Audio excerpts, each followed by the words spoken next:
Today, we will talk about a crime that became famous in the state of Tennessee, USA.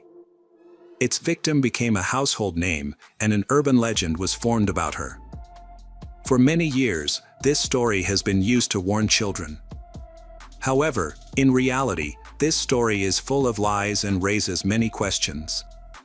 In February 1964, Paula Herring was 18 years old.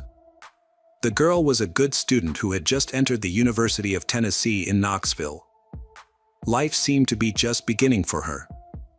Paula had been very athletic and had played basketball for many years. This not only made her strong physically but also mentally.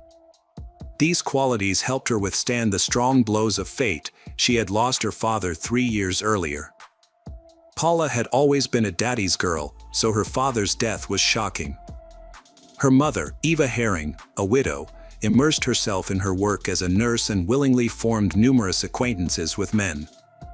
It seemed that she was not particularly affected by her husband's death. Paula sought solace in her loved ones, growing closer to her 6-year-old brother, Alan. The child did not understand what was happening and needed care. They often spent little time at home while their mother worked and went on regular dates. Their relationship was strained, and Paula planned to leave home as soon as an opportunity arose. The campus of the University of Tennessee turned out to be the best option to create distance. Paula and her mother communicated little, but Eva frequently asked for her daughter's help to watch Alan while she went out on dates. On Saturday, February 22, 1964, Eva left home with 2 men at around 7 p.m. and again asked Paula to babysit her younger brother. All of this happened despite Paula's plans to meet friends and go to a basketball game. She was forced to stay with her brother. She intended to put him to bed and read a book she had borrowed from a friend. At around 11 p.m., Eva returned home with 2 men. Eva immediately noticed that the front door was unlocked and felt anxious. Upon entering, they found Paula lying face down in a pool of her own blood. Her white shirt was stained with blood, and she showed no signs of life. It was clear that she had been brutally beaten and strangled. The probable cause of death was shots fired in her back, hitting her directly in the heart.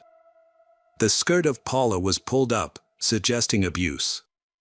While one of 2 friends rushed to call emergency services, Eva checked her daughter's pulse and, feeling faint from the sight, ran outside to catch her breath.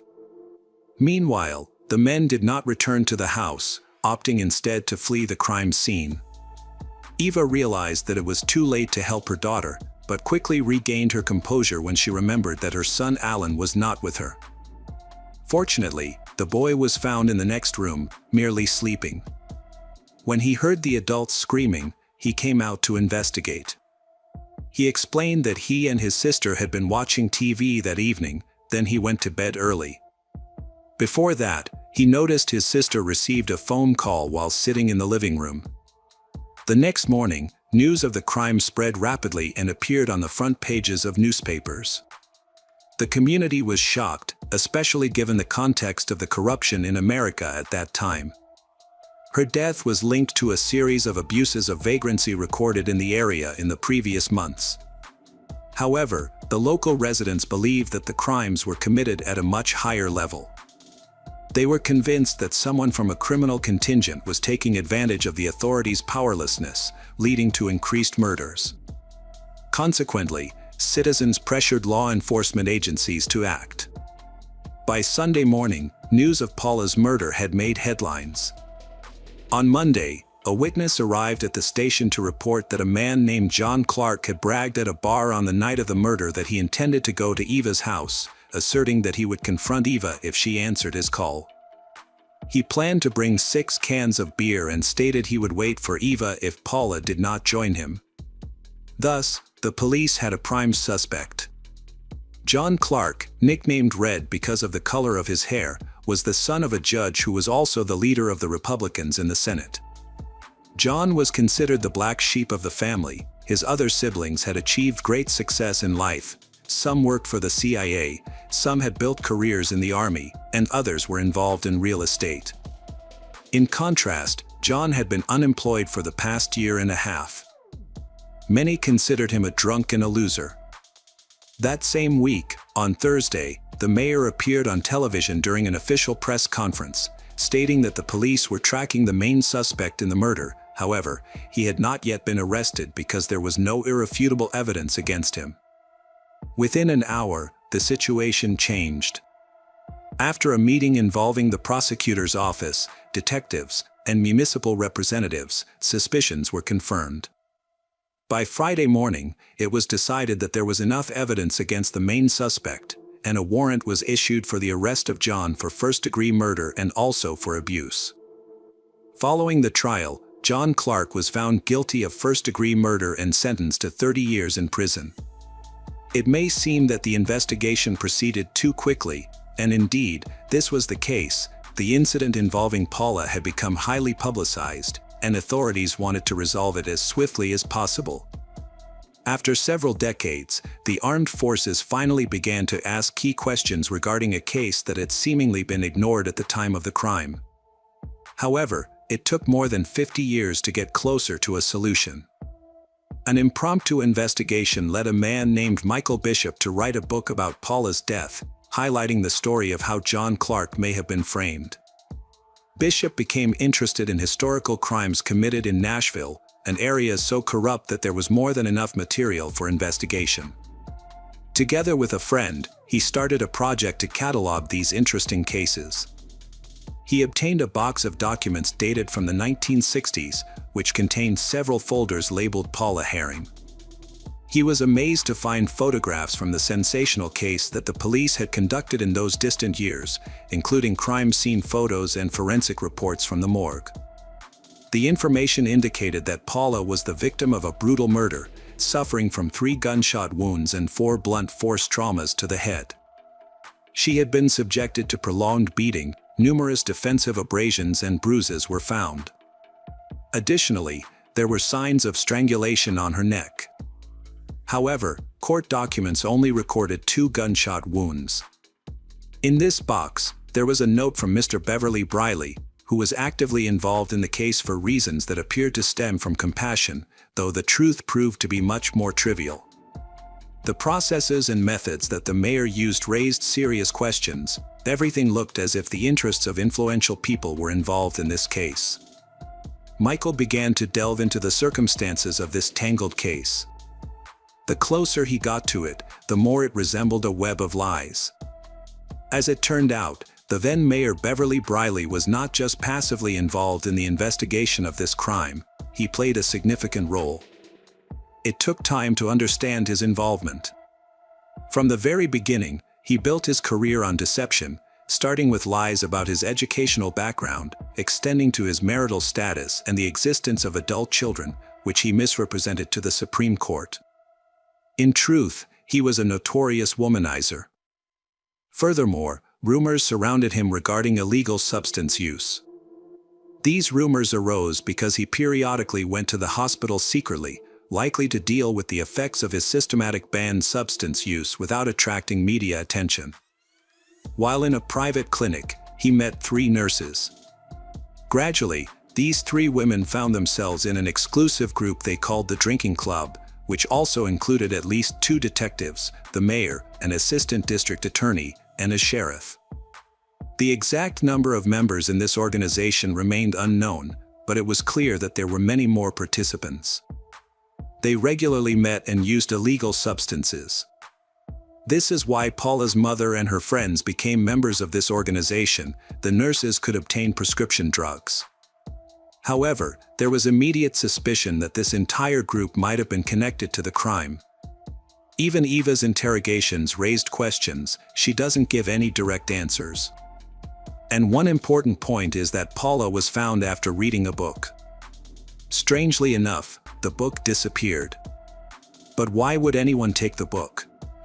Even more questions arose when Michael tried to understand why Paula had ended up in the house in Nashville that weekend. She was studying in college and lived on campus. In fact, she had an invitation from her boyfriend to go skiing, and her new friends from the sorority had invited her to a basketball game, where she was supposed to play the role of the team captain. It was strange that she chose to visit her mother, who essentially did not care about her. Even the request to babysit her brother, Alan, seemed odd, as the neighbors knew perfectly well that Eva was not particularly worried about him. She never used the services of a nanny. Most often, she simply left her son unattended for many hours, probably heading to her privileged club. Several witnesses described in detail the relationship between mother and daughter. All of them knew that it was strained. Eva's interrogations lasted about 6 hours, during which she provided very contradictory information. She left the police office on Saturday morning. By Monday, a witness came to the station and told the detectives about John Clark, the same person who allegedly went to Eva's house with beer and was supposed to have been the last to see Paula alive. In fact, the story of this witness was questionable. He was a guy from a wealthy family, unemployed, spent most of his time in pool clubs and bars. He had a dubious reputation as a habitual liar with addictions. Despite the doubts surrounding his story, he confirmed that John Clark owned a .32 caliber pistol, which matched the murder weapon. By around 6 p.m. on Monday, detectives arrived at John's location. He agreed to come in for questioning and even asked who could take him back home. Obviously, he did not consider the possibility of arrest. John had a reputation for drinking, but like many others involved in this story, he had good connections thanks to his father.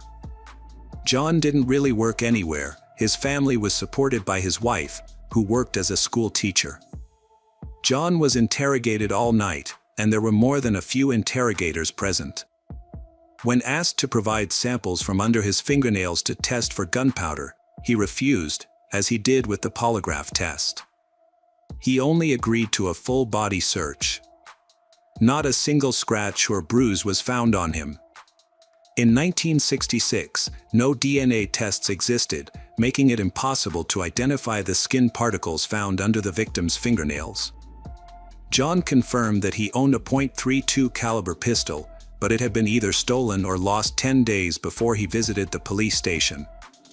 He claimed he didn't go to Eva's house that evening. Instead, he went to several bars from 5 p.m. to 9 p.m., then returned home around 9:30 p.m. His wife confirmed he was home at that time. The police drove from the suspect's house to the crime scene, with travel time estimated between 14 and 24 minutes, depending on the route. According to the official conclusion, Paula was killed between 10 p.m. and 10:30 p.m., meaning John could have committed the crime. However, it was impossible to obtain a confession from the suspect, and there was no physical evidence linking John to the crime. The witness's story began to fall apart. The next morning, the witness received a call informing him that his story was not corroborated and that he would not receive a reward. He then presented new details to confirm his claims. He talked about a party where John's friends had challenged him to prove he had the guts to use a gun. John, a tipsy man, pulled out a gun and shot into the ground in front of the house. The witness provided an exact location, and they were able to recover the bullet. By coincidence, a book was also found in a ditch that Paula was supposed to have been reading on the night of the murder. It was strange that before this, dozens of law enforcement officers had failed to find it even on John's property. John admitted that the same morning he took his dark suit to the dry cleaners. When examined, experts found wool fibers identical to those on the floor where Paula was murdered. However, there was no blood on the clothes. An expert who later testified at the trial argued that it would take more than mere contact to transfer these fibers from the victim's clothes to John's suit. There had to be close, prolonged contact. Just a few hours after the bullet was sent for ballistics analysis, results confirmed it matched the bullets found at the crime scene. Yet, the law enforcement response was not straightforward. Originally, the bullet had not been found, but it was located the following morning in plain sight, raising suspicions that it had been planted. Neighbors recalled hearing a car quickly drive away from the crime scene, making a clanking sound. The book found in the ditch had no fingerprints at all, and even Michael herself expressed surprise at the speed of the tests, which took just a few hours along with the shipping of items. Such speed was simply stunning for the 1960s. At the pre-trial hearing, John's lawyer managed to get the abuse charge dropped because the medical examiner's report refuted it. They also succeeded in changing the venue, moving the trial to Jackson, Tennessee. The trial was scheduled for September, but before that period arrived, many events transpired, particularly involving several high-ranking police officers implicated in bribery, illegal activities related to selling in banned strip clubs and gambling halls. This likely reached even higher echelons of power, as the district attorney eventually refused to participate in some cases, including Paula's. These were handed over to his assistants, who were discovered to be members of the mayor's exclusive club. Both insisted on the death penalty for the defendant, but this was eventually cancelled.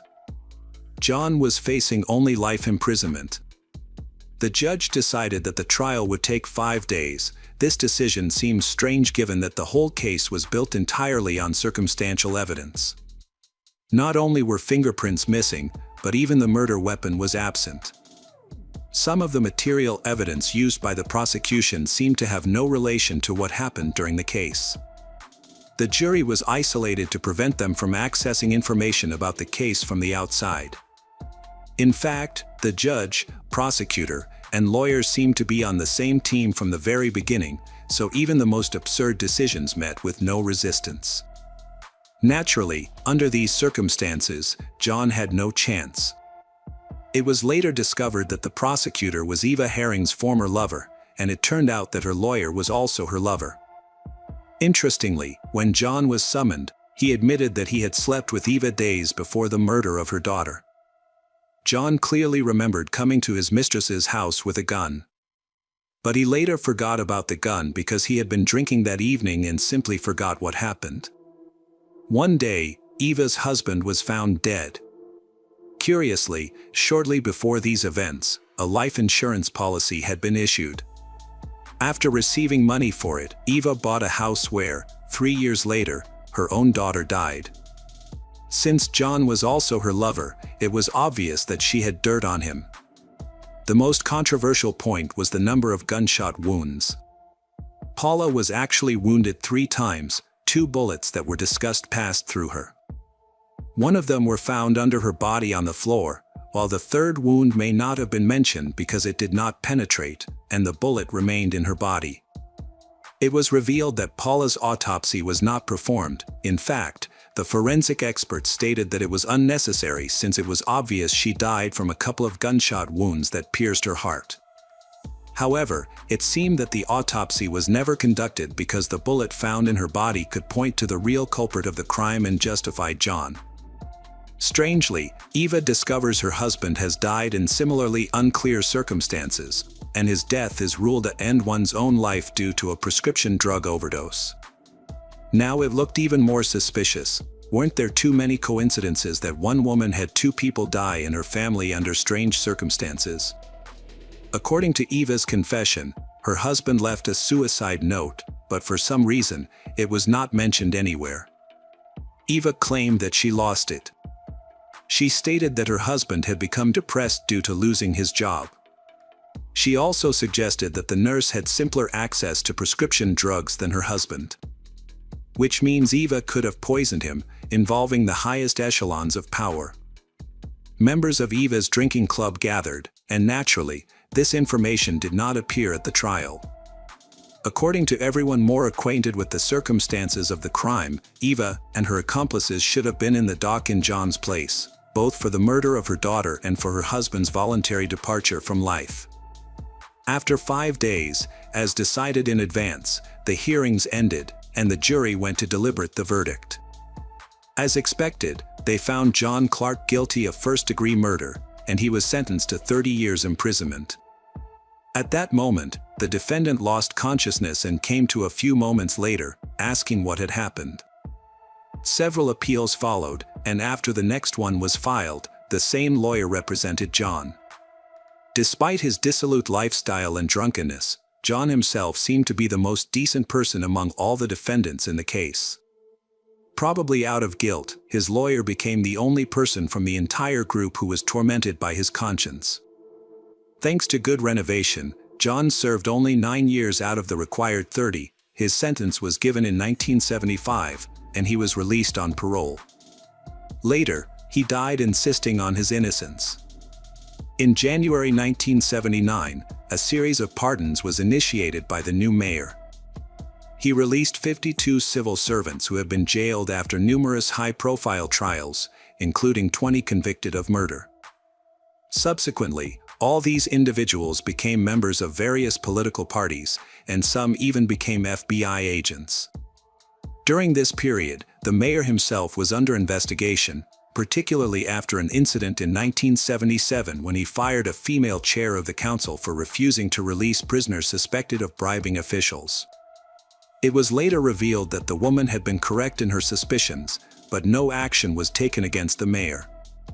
He was eventually convicted of fraud, extortion for the purpose of selling liquor licenses, which led to a series of charges and scandalous convictions affecting police officers and high-ranking officials in Nashville. Among those implicated were exclusively addicts, corrupt officials, and criminals.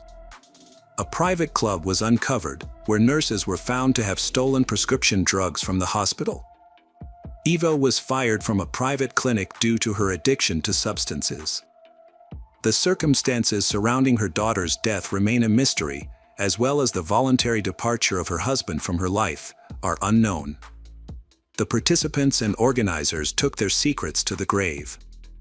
More than half a century later, this history has been carefully concealed, and in Michael's book, most of the people who reported valuable information are listed as anonymous. They were still wary of the powerful individuals at the time of its writing, as many officials believed to be connected to this crime were still alive. Among Michael's informants were witnesses who provided detailed accounts of Eva. The informant said that Eva was raised in a Texas brothel, learned early on to use body as a means to influence people and obtain what she needed, including money, power. Notably, a few days before Paula's murder, Eva acquired 2 burial plots. According to the official conclusion, Paula was killed between 7 p.m. and 10 p.m., while her mother and her companions found her at 11 p.m. Her mother could not have known about her daughter's death at the time of purchasing the plots, leading to questions about whether it was mere coincidence. As far as is known, Paula was studying to be a lawyer. Due to a strained relationship with her mother, likely decided to expose her criminal activity. Paul suspected Eva might be involved in her father's death and collected incriminating evidence against her. Paul was aware of many unsavory details regarding influential people that could jeopardize her life. However, this is only one of the possible assumptions. The author of the book, Michael Bishop, himself is not entirely convinced of John Clark's innocence, as some evidence still points to him. After the investigation concluded, Eva returned to Texas with her son. Eva died in Texas at the age of 52, and her death certificate indicated a heart attack. However, those who knew her believed that her demise was related to alcoholism and substance abuse. 5 years later, the mayor of Briley died, and Eva's son Alan outlived them all. Alan often wondered why his father's suicide note was never found, what happened to his sister. Paula still lies in a lonely grave, with an empty plot of land beside her. Some believe that the second plot next to Paula was meant to be the final resting place for Alan, but something went wrong that night, and he survived.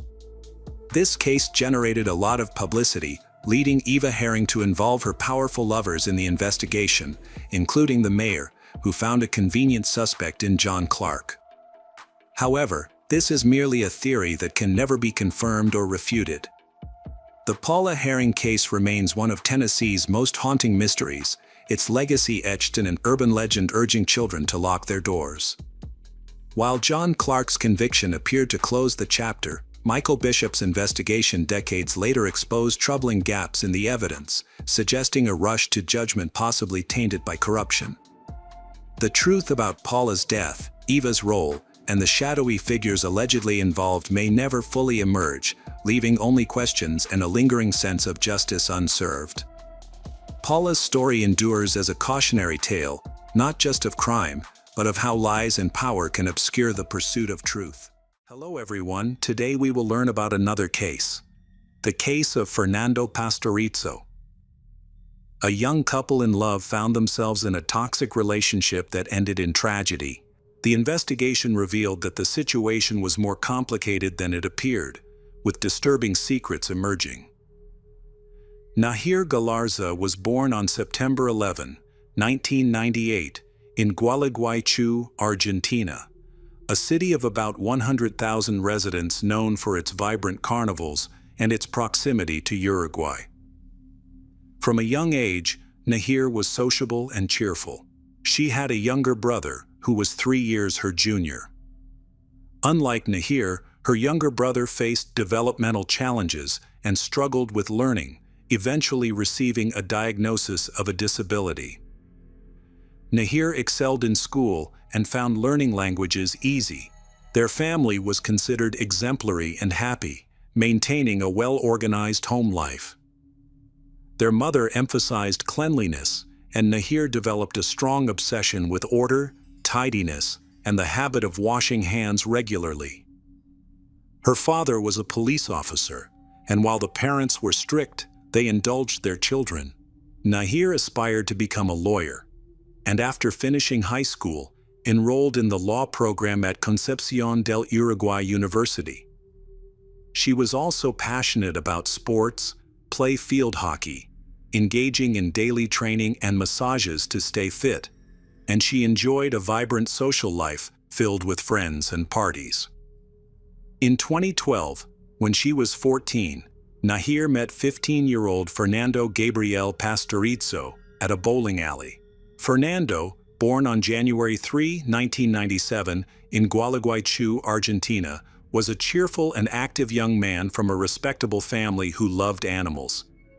This caught Nahir's attention, and they began dating. However, their relationship was tumultuous, characterized by frequent arguments and breakups that would be resolved just a few days later. Both were jealous and suspicious, which fueled their conflicts. In 2016, they went on a family trip to Brazil, during which they managed to enjoy their time together with hardly any disputes.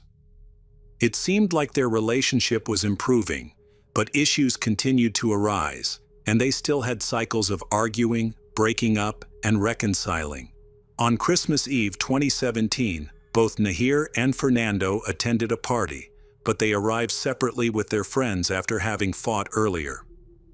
During the party, a brawl broke out between Fernando and another guy.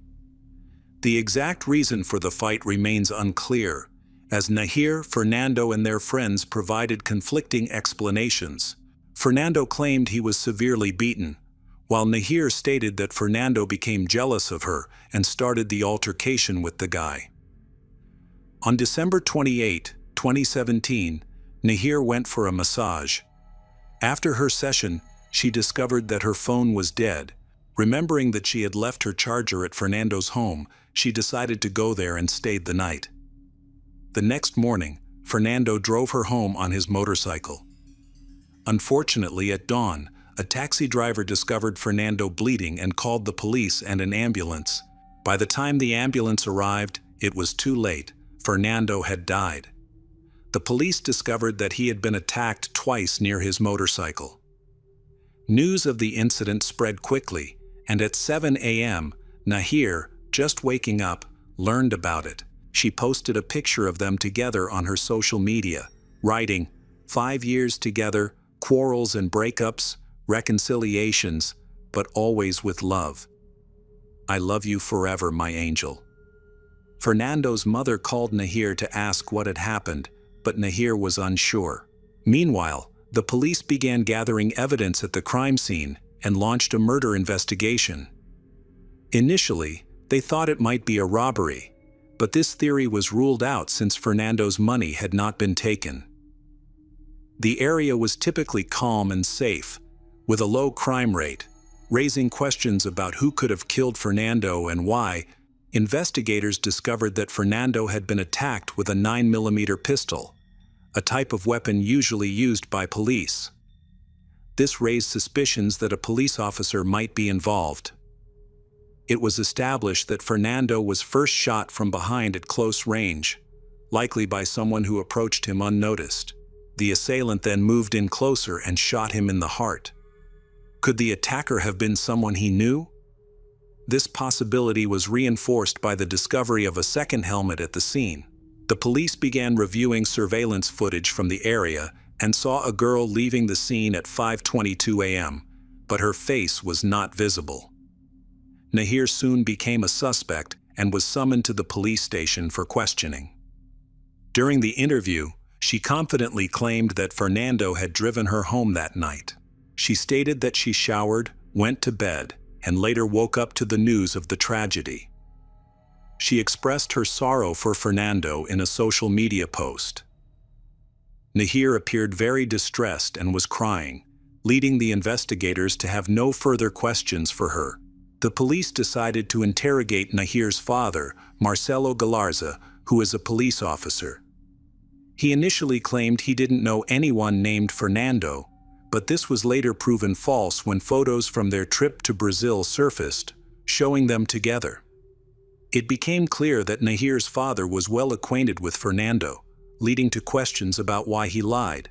The police began to suspect that he might be involved in the crime, prompting his denial of knowing Fernando. They developed a theory that pointed to Marcelo's involvement, especially after discovering evidence related to a weapon. Forensic tests confirmed that this weapon belonging to Nahir's father was the weapon used to kill Fernando, making him the main suspect. Investigators considered possible motives, suspecting that he may have disliked Fernando because of his daughter's relationship with Fernando, which might have led to a confrontation that ended fatally. Then came a surprising twist. Nahir confessed to killing Fernando to protect her father, who was on the verge of being arrested. She claimed that Fernando had subjected her to physical violence, alleging that on the night of the incident, he had grabbed her hair and dragged her home, prompting her to attack him. However, questions arose about how she obtained a weapon for this act. It became evident that this was a premeditated action, as she had brought a weapon with her. Nahir had stolen her father's service pistol, which he kept in the fridge, and returned it after the murder, leaving her parents completely unaware. She was recorded on surveillance footage. When the police questioned her about why she fled and attempted to hide evidence, not contacting the police or an ambulance if she was innocent, Nahir explained that she was confused. At that moment, she didn't believe Fernando would die and didn't grasp the seriousness of the situation. Upon realizing that she had killed him, she became very distressed. Her friends and Fernando's friends provided conflicting accounts. Nahir's friends blamed Fernando, citing her frequent complaints about him, while his friends accused Nahir. Some even noted that their relationship was difficult to define, as they spent more time apart than together. Nahir had 5 other boyfriends, and Fernando likely had other girlfriends as well. Their messages were examined, revealing that Fernando appeared to be more of a victim in their relationship. Nahir was aggressive and threatened him, while the kind-hearted Fernando confided in friends about being physically abused when he tried to break up with her. He was exhausted from the relationship and sought a peaceful life without her. This may have motivated Nahir to kill him, driven by a desire for revenge over his wish to end their relationship. Later, Nahir claimed that she accidentally attacked Fernando while she was holding the weapon. She stated that they both fell off the motorcycle, and that was when the gun fired for the first time. After this, she picked up the weapon and accidentally shot him again. This explanation seemed highly unlikely. A ballistic expert stated that it was impossible for there to be 2 accidental shots. Even if the first shot was an accident, the second shot was definitely intentional. Surveillance footage showed her walking home at a normal pace, covering more than 20 blocks, which contradicted her claim of being in shock and confusion after the accidental attacking. A handwriting expert analyzed Nahir's writing and found that she displayed significant emotional instability, along with self-centered and manipulative traits. Her handwriting indicated egocentrism, a craving for attention, mood swings, impulsiveness, aggressiveness, a tendency to lie, and a desire for dominance and manipulation. Her handwriting also revealed that she was experiencing considerable emotional turmoil. Nahir was more complicated than she initially appeared. She had a contradictory, complex, pushy, and aggressive personality. It was discovered that at the age of 16, she had pulled a prank on her parents by faking her own kidnapping, leaving them terrified and shocked when they realized it was a joke. Before the trial, she underwent a psychiatric evaluation. The psychiatrist reported that she exhibited complete narcissism, was quick to anger, aggressive, and showed no remorse for her actions. Besides, she was diagnosed with obsessive-compulsive disorder, which was linked to her desire for control. During the trial, Nahir displayed defiant behavior. She arrived in shorts, looked down on others with arrogance, frequently adjusted her hair, and flirted with those around her. Although she maintained that her actions were in self-defense, nobody found her story credible. Her father initially supported her, but later distanced himself from her. There was no evidence indicating that Nahir had experienced physical abuse from Fernando. The prosecution outlined the following events. Around 2 a.m., Fernando was driving Nahir home. Upon arriving, they entered an apartment and argued for about 2 hours. Fernando wanted to end their relationship, but Nahir disagreed. During this time, she secretly took her father's weapon, and they left for another location. While traveling down a dark, deserted street, Nahir asked Fernando to stop. She got off the motorcycle, attacked him in the back, and when he fell, she attacked him again. Afterward, she returned home.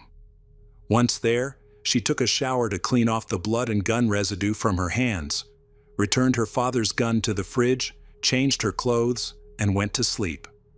On July 3, 2018, Nahir Galarza was found guilty of aggravated murder and sentenced to life in prison, with the possibility of parole after 35 years. This means she could be released when she is 54 years old. At 19, Nahir has become the youngest person in Argentina to receive a life sentence. She has filed 3 appeals against her conviction, but all have been denied, leaving the sentence unchanged. At this time, Nahir changed her statement. She claims that she is not guilty at all, and her father is the real killer, as he attacked Fernando. One interesting thing is that there is surveillance footage showing Nahir at home during the time of the murder, raising questions about her alibi. Her mother, Yamina Crow, who divorced Nahir's father, supports her daughter and believes in her innocence. Nahir has stated that she was afraid of her father and her uncle, who abused her, which led her to take the blame for the crime. She expresses concern for her mother and brother's safety. Nahir has also filed a lawsuit against her uncle. The case has attracted significant public attention, with mixed reactions from the community. Some people are indifferent, while others support Nahir and believe she is innocent. Conversely, some argue that she not only killed Fernando, but also ruined her own life. Hello friends, welcome to our channel. Today we're going to take a look at another horrible case with you. The case of Krista Waninger. On May 2, 1963, a tragic event occurred on Via Emilia in Rome when police were called to an apartment building after witnesses reported finding an injured girl. 2 police officers arrived at the apartment building and went up to the 4th floor. In the hallway between apartments 14 and 15, they discovered a blonde woman in a blue coat lying unconscious in a large pool of blood, her eyes wide with horror. Several people had gathered around her, including a shocked janitor and a young neighbor who worked at a medical center. The neighbor checked the victim's pulse, performed CPR, and did everything she could to keep the girl alive until an ambulance arrived. One of the neighbors called an ambulance, but by the time it arrived, it was too late. The girl was dead. The victim was identified as Krista Waninger, 23. She had come to Rome in search of success and fame, but tragically, she had been fatally stabbed 7 times. The police immediately began questioning neighbors and witnesses to piece together what had happened. However, no one had witnessed the attack, not even the residents of apartments 14 and 15. The police knocked on the doors of both apartments, and Gerda Hodap came out. When asked by the police about Krista, she stated that they were friends. They had planned to meet, but Krista was attacked and stabbed just steps away from Gerda's apartment. The attack occurred at 2:50 p.m., and Gerda claimed that she had been taking a nap and had not heard anything unusual. While Krista was brutally murdered behind closed doors, it caused quite a commotion on their floor. Her explanation seemed implausible. The doorman informed the police that Krista did not live in the building. They knew each other because the victim frequently visited Gerda's apartment. The murder had occurred nearby. After investigating a few blocks away, the police went to Krista's house, which appeared to be quite empty. Meanwhile, Gerda was taken to the police station for questioning while the authorities carefully examined the crime scene. Under the doorknob of Gerda's apartment, the police discovered a bloody handprint, indicating that Krista had tried to call for help. The building's doorman recalled that when he heard a woman scream, he quickly ran up the stairs. On his way, he encountered a strange man coming down who seemed startled to see him. At first, the doorman did not pay much attention to the strange man. However, he later suspected that there was a connection between this man and the case. When the doorman arrived at the scene, several residents from nearby apartments had gathered. They found Krista lying in a large pool of blood, her breathing irregular and her condition deteriorating. The witnesses were all in a state of panic and did not know how to help. Gerda, who was present at the police station, was willing to share any information she had about her friend Krista. She seemed genuinely concerned about the attack and did not understand why anyone would want to harm Krista. They had been friends for a long time, supporting each other in their modeling and acting careers. Gerda said that Krista was supposed to arrive at around 3 p.m., but she had been feeling unwell that day and had taken sleeping pills, which caused her to miss the attack.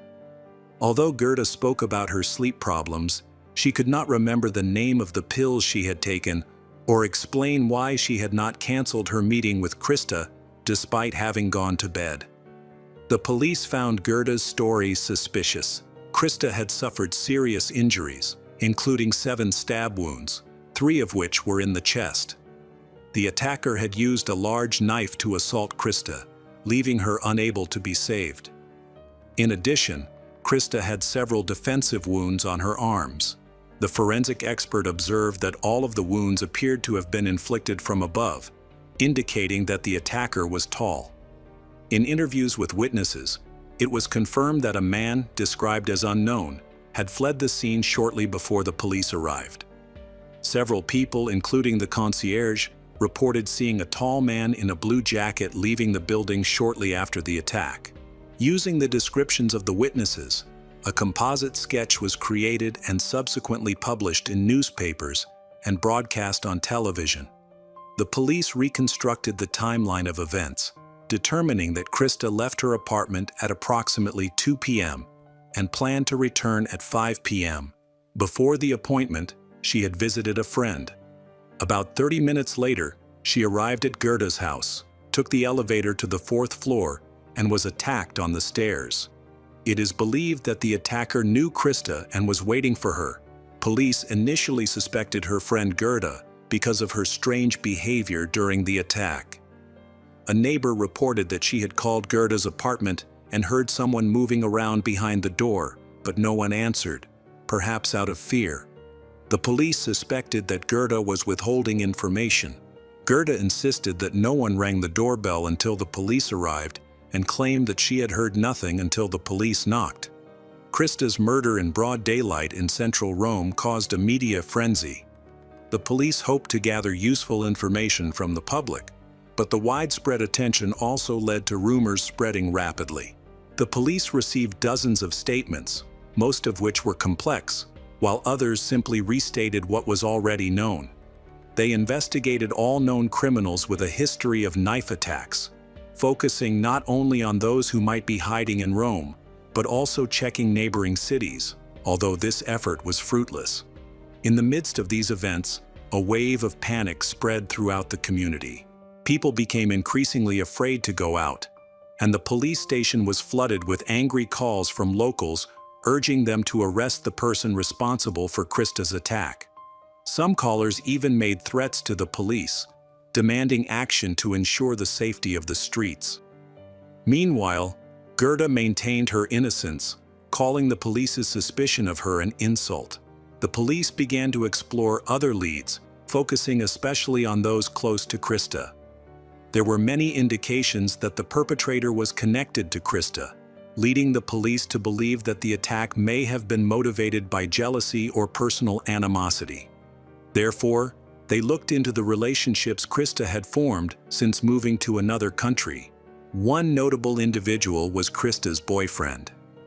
He was very jealous and possessive, with evidence suggesting that he had abused Krista on several occasions. Their relationship was tumultuous, often triggered by his unfounded suspicions that Krista was cheating on him with other men. This jealousy may have stemmed from several factors, including Krista's notebook filled with the phone numbers of men in the modeling and acting industries. Her profession required her to socialize and network with many people, and Krista frequently attended social events to promote herself and build valuable relationships, which made her boyfriend feel uncomfortable. He became jealous of every random person she interacted with, and his insecurities led him to become increasingly controlling. Every phone call from a man was viewed as a betrayal, which angered her boyfriend. This pressure caused Krista to decline movie offers and made her financially dependent on him. The police identified two suspects: Krista's boyfriend, who had both a motive and a violent streak, and her friend Gerda Hodap, who was near the scene of the murder but claimed not to have seen or heard anything. It is possible that Gerda had a motive for the murder, perhaps wanting to eliminate an attractive rival. However, there is no evidence to support this theory. Journalists constantly intervened, probing for information and asking difficult questions. The police were puzzled by the presence of a strange man in a blue jacket. Although this man appeared at the crime scene and quickly left, he coldly mentioned that there was a woman screaming on the 4th floor, without offering any help. Other witnesses grew suspicious and tried to explain the presence of this stranger. The police concluded that the case might have been carefully planned, with the man in the blue jacket acting as a distraction. However, if that were the case, the criminal would have likely stayed at the crime scene, which raised suspicions about Gerda. Meanwhile, Gerda faced constant interrogations and became a media phenomenon. Journalists pursued her, spreading rumors and portraying her as a monster. The police believed that if Gerda was not involved in the murder, she may have acted as an informant or concealed information. However, to date, there has been no concrete evidence linking her to the case. The police continue to investigate the possibility of a random attack. However, they face a shortage of resources. A search of Krista's inner circle yielded no leads. Her address book contained many phone numbers related to men and various clubs in Rome, as well as organizations connected to modeling and acting. Hundreds of contacts had accumulated over the years. Despite a thorough police investigation, each contact led to a dead end. Gerda remained under close police surveillance. They even took her to the morgue to view Krista's body and observe her reaction. The police noted her emotionless response to their questions. The interrogations were repeated several times. Gerda changed her story, claiming that the doorbell rang when Krista visited. However, the screams that followed frightened her, so she did not open the door. Gerda explained her dishonesty by saying that she felt ashamed for not helping her friend. The police believed that she was a potential accomplice to the crime, suggesting that Krista had been lured there so that her attacker could kill her.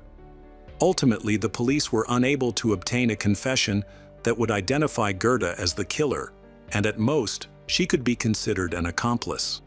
By reconstructing the timeline of events, the police discovered why the janitor had not noticed a strange man entering the building. He had visited the utility room several times during the day. It was a complete coincidence that he had entered just before Krista arrived at the apartment complex. This raised suspicions that the attacker knew exactly when and where Krista would arrive. Several witnesses reported seeing Krista enter the apartment complex alone, unescorted, and without anyone else accompanying her. This led the police to believe that the perpetrator had entered the apartment complex before Krista, just before she arrived. It was suspected that the perpetrator knew which floor she would go to and where to wait for her. After a while, the Krista Waninger murder case yielded no more clues. Public interest in the case also waned, as no similar attacks occurred afterward. People began to calm down, and Krista's case gradually faded into oblivion, largely because her family lived far away in another country. Despite efforts to understand the situation, it was difficult to generate significant interest in the case. Krista's mother and sister actively distributed flyers with her picture in the hope of attracting potential witnesses, but their efforts did not advance the investigation. The investigation into Krista's murder had stalled for 10 months until an anonymous witness contacted a local newspaper. Using a false name, he asked to speak to the editor. The man claimed to be the brother of Krista's killer and offered to sell information to the newspaper for a large sum of money. The journalist who took the call felt that the man's story was more than just a scam to capitalize on the tragedy. Believing that the witness might have accurate information, he decided to contact the police. The journalist carefully communicated with the man, promising to collect the necessary funds to pay him in advance by the evening. They agreed to contact him later to discuss the details. After the call, the journalist went to the police station to report the unusual conversation. The police showed interest in the case, and the journalist agreed to work with them, using special equipment to monitor the incoming call. The anonymous caller contacted the journalist at 19:05. During this call, 2 police officers listened in and recorded the conversation. They were able to locate the source of the call. Several police officers then went to the address provided, where they found a 32-year-old man using the phone booth. His name was Guido Pieri. When they saw him, the police immediately recognized that he matched the police sketch of the suspect. He was arrested and searched, and their suspicions were confirmed when they found a 30-centimeter long knife in his jacket pocket, similar to the weapon used in the attack on Krista. The police believed they had the right suspect. Unfortunately, further examination revealed that Krista was not killed with this knife. Guido Pieri insisted from the beginning that he was only trying to profit from the story, but he was unable to provide any clear information. When the police searched his home, they found another knife, but no blood, and it could not be linked to Krista's wounds. Disturbing notes were found in Guido's home, including 5 notebooks detailing gruesome murders of women. The most alarming was the final story, which was very similar to the case of Krista Waninger. The story included specific details that had not been made public and were known only to the perpetrator, raising suspicions against Guido. Guido Pieri grew up in a family with 4 brothers and 3 sisters. From an early age, he had a strong passion for adventure painting. However, while in vocational school, he decided to drop out and start working, especially after struggling to finish 8th grade 3 times. Although he was not unintelligent, he had obvious problems with self-control. By the age of 18, he was employed as a mechanic in a construction company, maintaining a fleet of equipment. After 10 years, Guido married a much older woman. During this time, he pursued his passion for painting, dreaming of becoming an artist. In February, Guido moved to Paris to pursue this dream, but unfortunately, his efforts ended in disappointment. In his diary, he explained his feelings in detail. It was clear that Guido was a deeply creative individual with a unique perspective on life, but he struggled to manage the challenges he faced and find his own path. He lacked the courage and motivation needed to overcome these obstacles. As a result, Guido moved back to Rome, ended his marriage, and took a job as a secretary at the Institute, where he worked until he was 63. His diaries reveal a disillusioned man full of ambitions and ideas that he was unable to turn into reality. When the police questioned him about the notes they discovered during the search, Guido explained that they were ideas for a future novel, as he longed to write a book. When reviewing the notes, The police noticed many similarities to the real-life case of Krista Waninger. Details of the crime scene and descriptions of the people involved closely resembled the apartment building and surrounding area where Krista was murdered. This raised questions about whether these accounts referred to her murder, which aroused suspicions among the police. Guido led a seemingly normal life, frequenting upscale restaurants and bars. However, he remained on the police radar, having been spotted at several other violent crime scenes unrelated to Krista. Unfortunately, he did not confess or provide any evidence of his innocence. At that time, witnesses who had seen a suspicious man in a blue jacket leaving the apartment building after hearing Krista scream had not yet testified. 3 of the 4 witnesses identified him as Guido. Despite ongoing questioning and suspicion, no physical evidence was found linking him to the crime. The police decided to return all the confiscated diaries belonging to Guido, and he was released. During this time, Krista's sister pushed for the investigation to be reopened. The police reviewed all relevant information, but this lead did not yield any results. Guido remained the prime suspect, but he did not confess. Despite having no evidence to present, the police continued to investigate and put pressure on him. Surprisingly, Guido Pieri went to the police station and confessed to killing Krista Waninger. He was arrested, and it took a year before the trial began. Despite his confession, he was acquitted due to a lack of sufficient evidence. His lawyer argued that Guido had mental health problems and pointed out that he refused to confess again. By this time, he had been officially diagnosed with schizophrenia, which led the police to consider his confession unreliable. There were 2 more hearings. In both trials, Guido Pieri was found guilty, but he was released on bail due to his mental condition. Guido later changed his story, claiming that he had been at the scene of the murder by accident and denied any guilt. In addition, Guido destroyed his own notebooks, containing disturbing notes that could have been used against him. During the psychiatric evaluation, he was found to be insane. Therefore, the court could only order Guido to undergo treatment for schizophrenia. Despite his crime, he was allowed to go free without any apparent motive.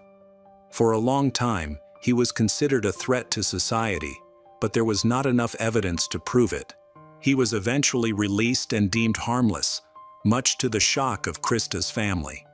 Sadly, Krista's relatives were never able to obtain justice or see Guido incarcerated. Hello everyone, today we will learn about another case, the case of Cassie Jo Stoddart.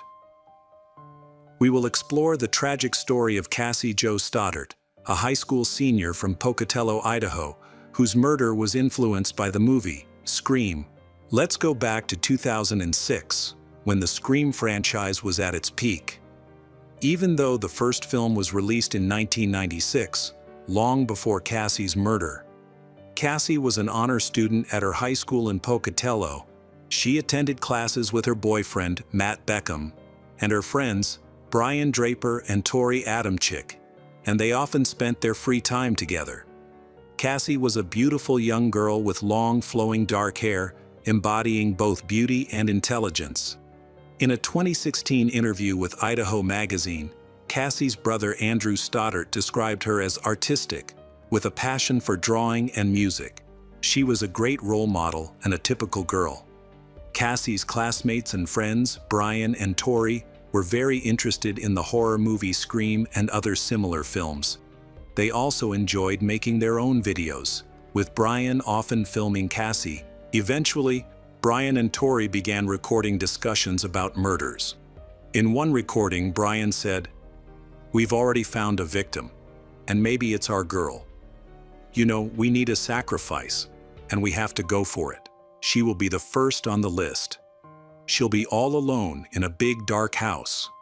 This particular video was filmed on September 2, 2006, and the audio was later found on a videotape that was given to the police, along with other evidence for the murder case. Brian's lawyer argued that this tape should be disregarded since the friends were merely creating a horror film. That night, Cassie was supposed to stay home to care for her aunt and uncle's pets while they were away on business. She invited her boyfriend Matt over to watch movies and keep her company to avoid feeling bored and lonely. Cassie's mother had prohibited her from bringing guests over, but she still told Matt to come. Later on, Brian and Tori showed up, even though she hadn't invited them. They all chatted together and took her uncle's dogs for a walk to keep them calm. To minimize noise, Cassie eventually locked the dogs in a room and the boys started goofing around. At one point, Brian and Tori decided to leave the house where Matt and Cassie were and go to the movie theater instead of watching Kill Bill 2. According to court records from the 6th Judicial District Court of Idaho, they got into Tori's red car and drove away. They stopped alongside the road to park, then got out to change into dark pants, shirts, gloves, and white masks. Both of them also grabbed large knives. Afterward, they drove back and parked near the house again. Dressed in their costumes and armed with knives, they walked down the driveway toward the house. To enter, they broke a basement window. Once inside, Brian and Tori began making noise by stomping and banging, trying to lure Cassie and Matt downstairs to scare them. They created chaos by throwing objects and breaking things. Then, they found the circuit box and switched off the lights in the house. After some time, they turned the lights back on, but Cassie and Matt still did not come downstairs. Meanwhile, they heard that Matt's mother had arrived to take him home. At 10:30 p.m., Matt started to feel uneasy, claiming that something strange was happening with the lights in the house. His mother suggested that Cassie spend the night at their place, but Cassie declined, saying she needed to take the dogs out early. Matt left with his mother, leaving Cassie alone. Once he was gone, the guys turned off the electricity again and went back upstairs. At the top of the stairs, Brian opened a closet door to make noise and scare Cassie. Meanwhile, the dogs were growling behind a door in the room as Brian and Tori entered the living room, where Cassie was lying on the couch. When she saw them, she jumped up and asked who they were. Tori moved in front of Brian and approached Cassie, who shouted that she wasn't scared of them and could handle them herself. Brian heard Cassie's screams and saw Tori raise a knife and attack her multiple times. She collapsed to the floor, making a gurgling sound. Tori turned to Brian and said, "I know what I did. We have to kill her." He then stabbed Cassie several more times. "I just killed Cassie. This isn't a joke. I stabbed her in the throat and I watched her lifeless body fall. I killed her." It all felt surreal to Brian, but everything happened so quickly. "We need to act fast," he said to Tori as they were in the car. Tori and Brian were celebrating, shouting, "We did it. It was so easy." The group in Tori's car visited his house, but didn't stay long. They first entered the garage, where they took blue garbage bags. After removing their costumes, they packed the costumes and knives into the bags and changed into pre-prepared street clothes. They also grabbed a bottle of liquid and placed everything in the back seat of Tori's car before leaving the garage. On their way, they bought matches and drove to Black Rock Canyon. There, they went down a trail to try to burn the bag containing the costumes and knives.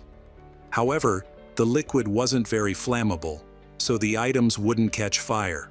As a result, Tori and Brian dug a hole and buried everything, covering it with branches. Afterward, they drove around the area for a while before returning to Tori's house to watch a movie. Cassie's aunt and uncle, Allison and Frank Contreras, returned on September 24. When she hadn't heard from her daughter at the expected time and hadn't received a call, Cassie's mother went to their house soon after. Frank, Cassie's uncle, came out to meet her mother and wouldn't let her inside because Cassie's body had been found on the living room floor, with dried blood around it. The police were called and they advised not to touch anything. When the officers arrived, they took the body for examination and began their investigation. They discovered that the intruders had broken a window to enter through the basement, which was in disarray, and the electrical panel was open, raising further questions. There were 2 Dobermans locked in separate rooms. If they had been nearby, they would have prevented anyone from getting close to the girl.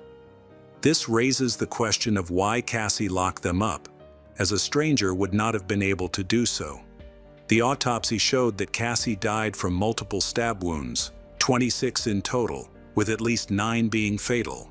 These wounds impacted her heart, lungs, and liver, leaving her with no chance of survival. It was determined that 2 different knives were used in the attack, suggesting the involvement of 2 assailants. There was no evidence of abuse assault, and her death occurred overnight between September 22 and 23. The first person questioned was Cassie's boyfriend, Matt. He explained that on the evening of September 22, he was at Cassie's house when Brian and Tori arrived. However, after an hour, they grew bored and left. On September 23, Matt attempted to contact Cassie by phone but received no response. He was unable to visit her house to check on her because he lacked transportation. His family had only 1 car, which his mother took to work. Matt found out about Cassie's murder on Sunday, September 24, when Cassie's mother called him to ask what he had done with her daughter. Matt thought that Brian and Tori treated Cassie well and might have even had feelings for her, as they sometimes flirted. During a detailed interrogation with Tori on September 24 at his home where his parents were present, Tori stated that he and Brian had gone to a party with Cassie and Matt. However, since no one else showed up, they decided to leave her and Matt alone, and they went to the movie.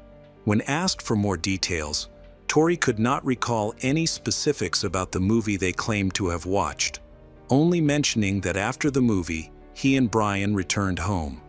The following day, the police interviewed Brian with his mother present. Brian's version of events that evening closely matched Tori's. They left Cassie to go to the cinema, but like Tori, Brian couldn't recall the plot of the movie they supposedly watched 2 days earlier.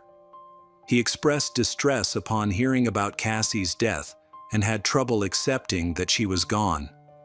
When officers spoke with the cinema attendant, she confirmed that neither Tori nor Brian had actually been to the movie, as she recognized them and would have remembered their presence. This prompted the police to take a closer look at the friends. On September 25, the detective interviewed an anonymous individual at a high school, which revealed the following information.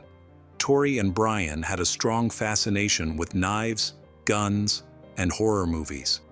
They were so passionate about these films that they even wrote a screenplay centered around a murder. The witness reported that Cassie had asked her friends to film her for this project, and about 2 months prior, Tori had allowed Cassie to read the script. Tori expressed his enjoyment of movies like Scream and Friday the 13th, and he owned a collection of knives stored in his bedroom closet.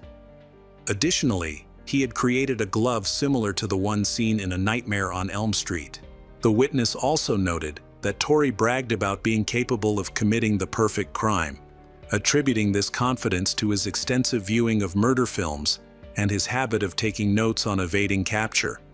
At school, Tori would often joke around by pretending to hit others and simulating throat-cutting gestures.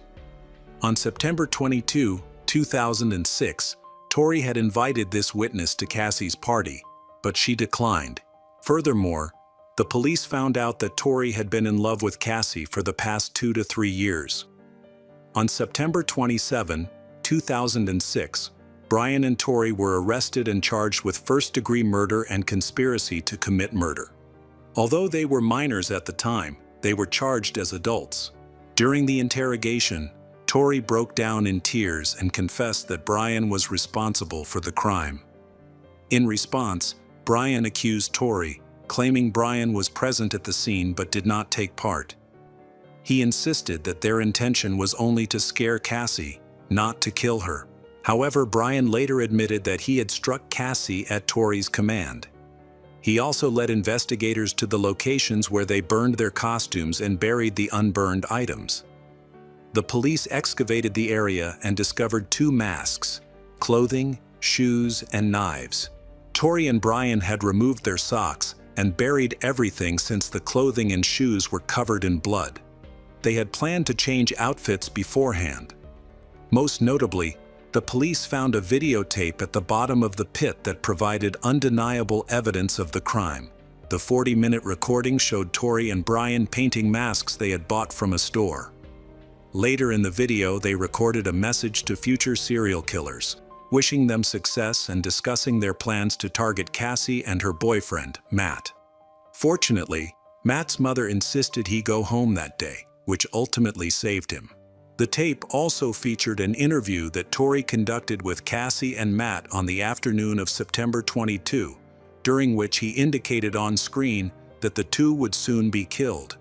Additionally, during a search of Tori's house, the police found a red notebook containing notes about planning a murder, as well as a list of 20 people that Brian and Tori intended to kill over the next 2 years, targeting one person each month. As investigators looked into the individuals on the list, they discovered that it included teachers, friends, girlfriends, and even a relative. The police were startled to uncover the connections these potential victims had with Tori and Brian, as most of these relationships appeared normal. Many people were shocked to learn that they were being targeted for murder. It's important to note that Tori and Brian did not fit the mold of typical victims of bullying or abuse. They seemed perfectly normal. Brian Draper was found guilty on April 17, 2007, and Tori Adamczyk was found guilty on June 8, 2007.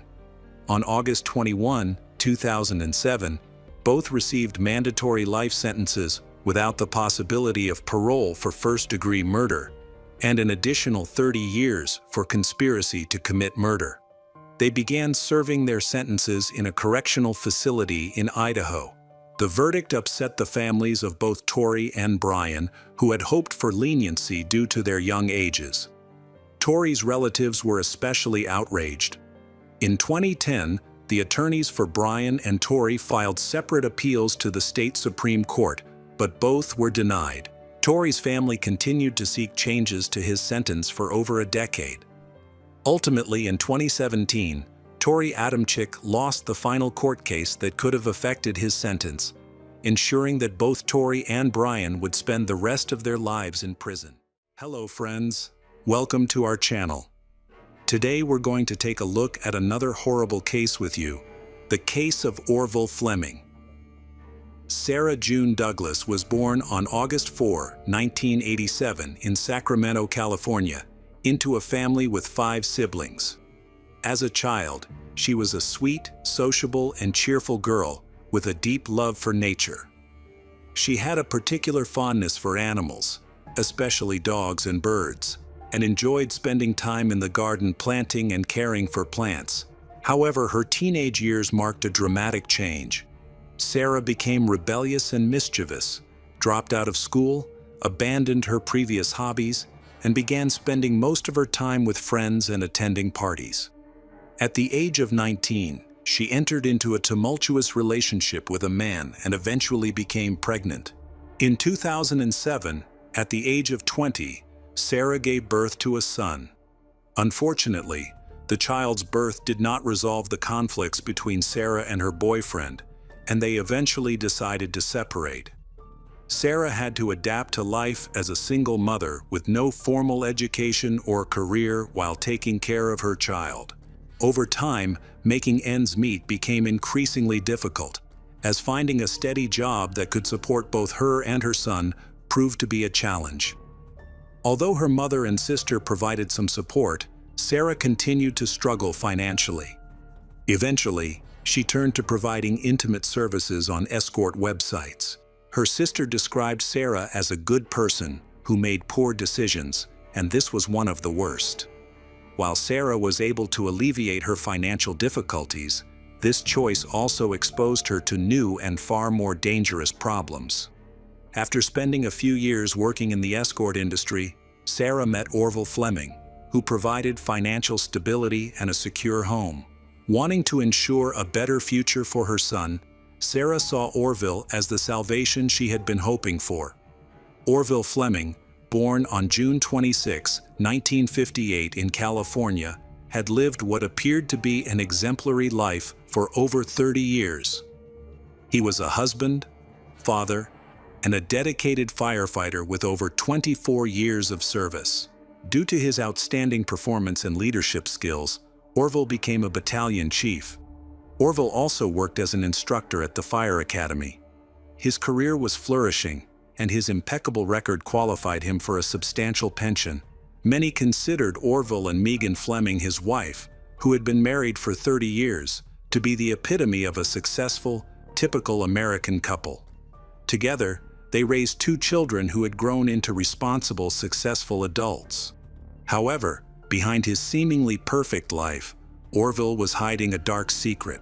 A significant portion of his income was spent on one of his private indulgences, hiring escort services that he found on internet platforms. Despite being seen as a devoted husband and a dedicated civil servant in his 50s, Orville sought out intimate encounters with young women. On one of these websites, Orville met Sarah, a 24-year-old attractive young woman. Orville was immediately drawn to her during their first meeting. At the time, Sarah was using a different name on the website and charging $300 an hour for her services. It is said that during their meetings, Sarah gained Orville's trust by sharing stories about her difficult life as a single mother. Moved by her struggles, their relationship quickly developed. Orville became deeply infatuated with Sarah, to the point of obsession. Orville continued to care for Sarah and her son, but he felt that it was not enough. After some time, he suggested that they move in together, promising to leave his wife, marry Sarah, and take care of her child. True to his word, Orville divorced his first wife, Megan, and moved in with Sarah and her son in a house located in a quiet neighborhood in Fox River, south of Sacramento. Sarah shared with her family how happy she was with the changes in her life. Although her parents were initially concerned about the significant age gap between Sarah and Orville, they supported her and believed she had made the right choice. The new house also became a home for birds, as Sarah had loved them since childhood and could now devote her time to caring for them. She had quit her previous job to focus on taking care of Orville and her son. Their plans for marriage began when Orville gave Sarah an engagement ring with a large diamond. However, their relationship soon began to deteriorate. Orville became possessive and extremely jealous. Knowing that Sarah was financially dependent on him, he used this to his advantage to control her and ensure she stayed by his side. After living together for 2 years, Sarah grew increasingly frustrated with her fiancé, who displayed obsessive and controlling behavior. She also frequently clashed with Megan, who was still Orville's legal wife despite him filing for divorce on October 24. Sarah's patience was wearing thin, and she began calling Megan repeatedly, even demanding that Megan pay off Orville's debt for the escort services Sarah claimed to have provided him. As 2014 approached, Orville and Sarah's relationship had deteriorated significantly. Sarah began spending more time with her mother and sister, confiding in them that she was seriously considering ending her relationship with Orville. Little did she know that her decision to leave would lead to a devastating tragedy. On Wednesday, April 30, 2014, Sarah sent her son to stay with his father for a few days and decided to spend time with her mother and sister. The 3 women went to a casino where they stayed until 11 p.m. During this time, Orville repeatedly called and texted Sarah. Around midnight, Sarah's sister dropped her off at the house she shared with Orville, not realizing it would be the last time she would see her sister alive. When Sarah entered the house, she immediately sensed something was wrong. A strong smell of gas filled the air. She quickly turned off the gas in the kitchen and called her sister, telling her that Orville had left the gas on, possibly in an attempt to harm her birds. While they were talking, Sarah's sister suddenly heard her scream, apparently startled by someone entering the room. Moments later, her sister heard Orville's voice, followed by the sound of arguing and Sarah's terrified scream. Thinking it was just another one of their usual arguments, her sister went to bed, planning to check on Sarah the next morning.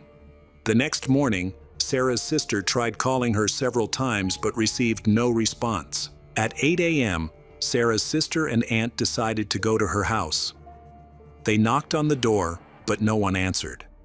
Noticing that the door was unlocked, they cautiously entered the living room, only to find the house in disarray, with objects scattered everywhere. Feeling uneasy, they went to the master bedroom. What they found there horrified them so much that they ran out of the house in a panic. A neighbor, alarmed by the screams of Sarah's sister and aunt, quickly called 911 to report the incident. By 9 a.m., the police had arrived at the scene. Inside, they immediately noticed signs of a struggle. In the bedroom, they found a body lying face down on the floor next to the bed. The victim had visible stab wounds, and a cloth-like material was tied around her neck. The window shutters were closed, and no one else was in the house. The police quickly secured the area, called in forensic experts to collect evidence, and transported the young woman's body to the morgue. Sarah's sister and aunt were questioned and promptly identified the victim as Sarah June Douglas, 26. An autopsy revealed that Sarah had been attacked with a knife, possibly a kitchen knife. There were also clear signs of strangulation on her neck, along with bruises on her body, which indicated physical violence. Laboratory tests found no traces of alcohol or foreign substances in her system. Police learned from Sarah's sister that she lived with Orville and that their relationship had recently become strained. That night, Sarah had allegedly told Orville that she intended to end the relationship. Using details Sarah's sister overheard during a phone call, police began reconstructing the events that led to Sarah's tragic death. Orville Fleming became the prime suspect in Sarah's murder, leading to an arrest warrant being issued against him. However, Orville disappeared, and efforts to locate him were unsuccessful. A statewide search was conducted, and his official vehicle was found not far from his home, but his whereabouts remained a mystery. During the investigation, police discovered that Orville was in possession of 2 handguns that were missing from the scene. As a result, they warned the public that he was considered armed and extremely dangerous. Flyers were widely distributed, urging people to report any suspicious individuals. The police search continued for several days, with special units involved. Meanwhile, at the house where Sarah had died, relatives, friends, and acquaintances gathered to pay their respects and offer condolences to her family. The media closely followed the search and provided regular updates. On May 2, the police decided to reenact the events of that tragic night. Orville's relatives and colleagues were invited to participate, and those who knew him were shocked by his alleged involvement in such a terrible crime. They had always known him to be a kind, positive, and cheerful person, which made the accusations even harder to believe. A week after Orville disappeared, he was removed from his post due to being absent from work for more than 5 days. Meanwhile, the police redirected their search to remote areas of California, where Orville might have traveled. They speculated that, as a nature enthusiast who frequently hiked in hard-to-reach areas, Orville might possess survival skills suited to such environments. During the ongoing search, Orville's wife Megan made a startling revelation. She claimed that Orville and other members of the California Fire Department had used escort services at the fire station. Megan stated that she had seen a video showing firefighters with women, including one identified as Sarah, inside the station's fire truck. However, when police searched the home Orville and Sarah shared, they found no such videos or photos. Megan went on to report that Sarah had been demanding money from her for the past 4 years to pay debts related to intimate services. Megan claimed that the situation escalated after Sarah discovered that the diamond ring Orville had given her was, in fact, a fake. After 2 weeks of intensive searching, Orville, a former fire battalion commander, was finally arrested on May 26, 2014. He was found at a bus stop near the woods where he had abandoned his car, suggesting that he had been hiding in the woods the entire time. When he attempted to catch a bus to get food, he was arrested without resistance. On May 20, 2014, Orville Fleming appeared in court. He claimed that he could not afford a lawyer and refused to plead guilty. 10 days later, the California Highway Patrol announced an investigation into alleged misconduct involving members of the fire department where Orville had worked. In October 2014, 4 months after the murder, Orville formally pleaded not guilty. Sarah's family, particularly her mother, was outraged by Orville's arrogance, as he even winked at his lawyer while proclaiming his innocence. Her family informed the court about Sarah's troubled relationship with Orville, describing him as a jealous and controlling husband who had forbidden her from working. At the same time, an investigation was launched into the fire academy where Orville had been an instructor. On December 29, 2014, evidence of misconduct was uncovered, resulting in the suspension of 16 firefighters. In June 2015, Orville's lawyers began their defense by attempting to portray him in the best possible light. They argued that he was a victim of manipulation by an escort service employee with a history of substance abuse. The defense claimed that the woman had exploited Orville for her own benefit until he reached his breaking point. They also asserted that he had amnesia and could not recall the attack itself. Through this narrative, the defense hoped to secure a reduced sentence. The next day, Orville alleged that Sarah was an alcoholic, used illegal drugs, and frequently yelled at and humiliated him. On the night of the incident, he claimed they had a heated argument, after which he lost control. He stated that he went into the kitchen, grabbed a knife, returned to the room, pinned Sarah down on the bed, and stabbed and strangled her. Orville claimed he could not remember all the details of the incident and later expressed shock, saying he could not believe he had killed the woman he intended to marry. He also revealed that while on the run, he had attempted end life 3 times. Finally, the prosecutor presented their case. During questioning, Orville claimed he did not remember what had happened. However, the police had a recording from his arrest in which Orville clearly confessed that he had stabbed Sarah because she insulted him. The prosecution argued that Orville had sufficient time to comprehend his actions, making him eligible for first-degree murder charges. On June 24, 2015, Orville Fleming was convicted of second-degree murder. On July 31, he was sentenced to life in prison with the possibility of parole after 16 years. Orville's crime not only deprived Sarah's 5-year-old son of the chance to grow up with his mother, but also exposed him to a media frenzy due to speculation about his mother's past. To shield the boy from public scrutiny and hostility, his father relocated him to Santa Rosa. Sarah's family suffered 2 devastating tragedies. First, Sarah's death shattered their hearts. Then, just months after Sarah's death, her brother, to whom she was very close, took his own life, unable to cope with the immense pain of losing her in such horrific circumstances. For Sarah's family, her death at the hands of a man she had been with for years was a stark warning to end abusive relationships before it was too late. It also highlighted that seemingly respectable and socially respected people can sometimes be far worse than those who are shunned. Hello everyone. Today we will learn about another case, the case of Joanna Yates. Joanna Yates was born on April 19, 1985, in the United Kingdom. Her friends and family called her Jo. She was the younger of 2 children, with an older brother. Joanna enjoyed a happy childhood in a loving home, as her parents were relatively wealthy and sent her to a private school. After graduating, she attended the Peter Simons College, where she studied landscape design and earned a diploma. This education helped her become a skilled professional in a field she had always dreamed of working in. By the end of 2010, at 25 years old, Joanna was thriving in her career.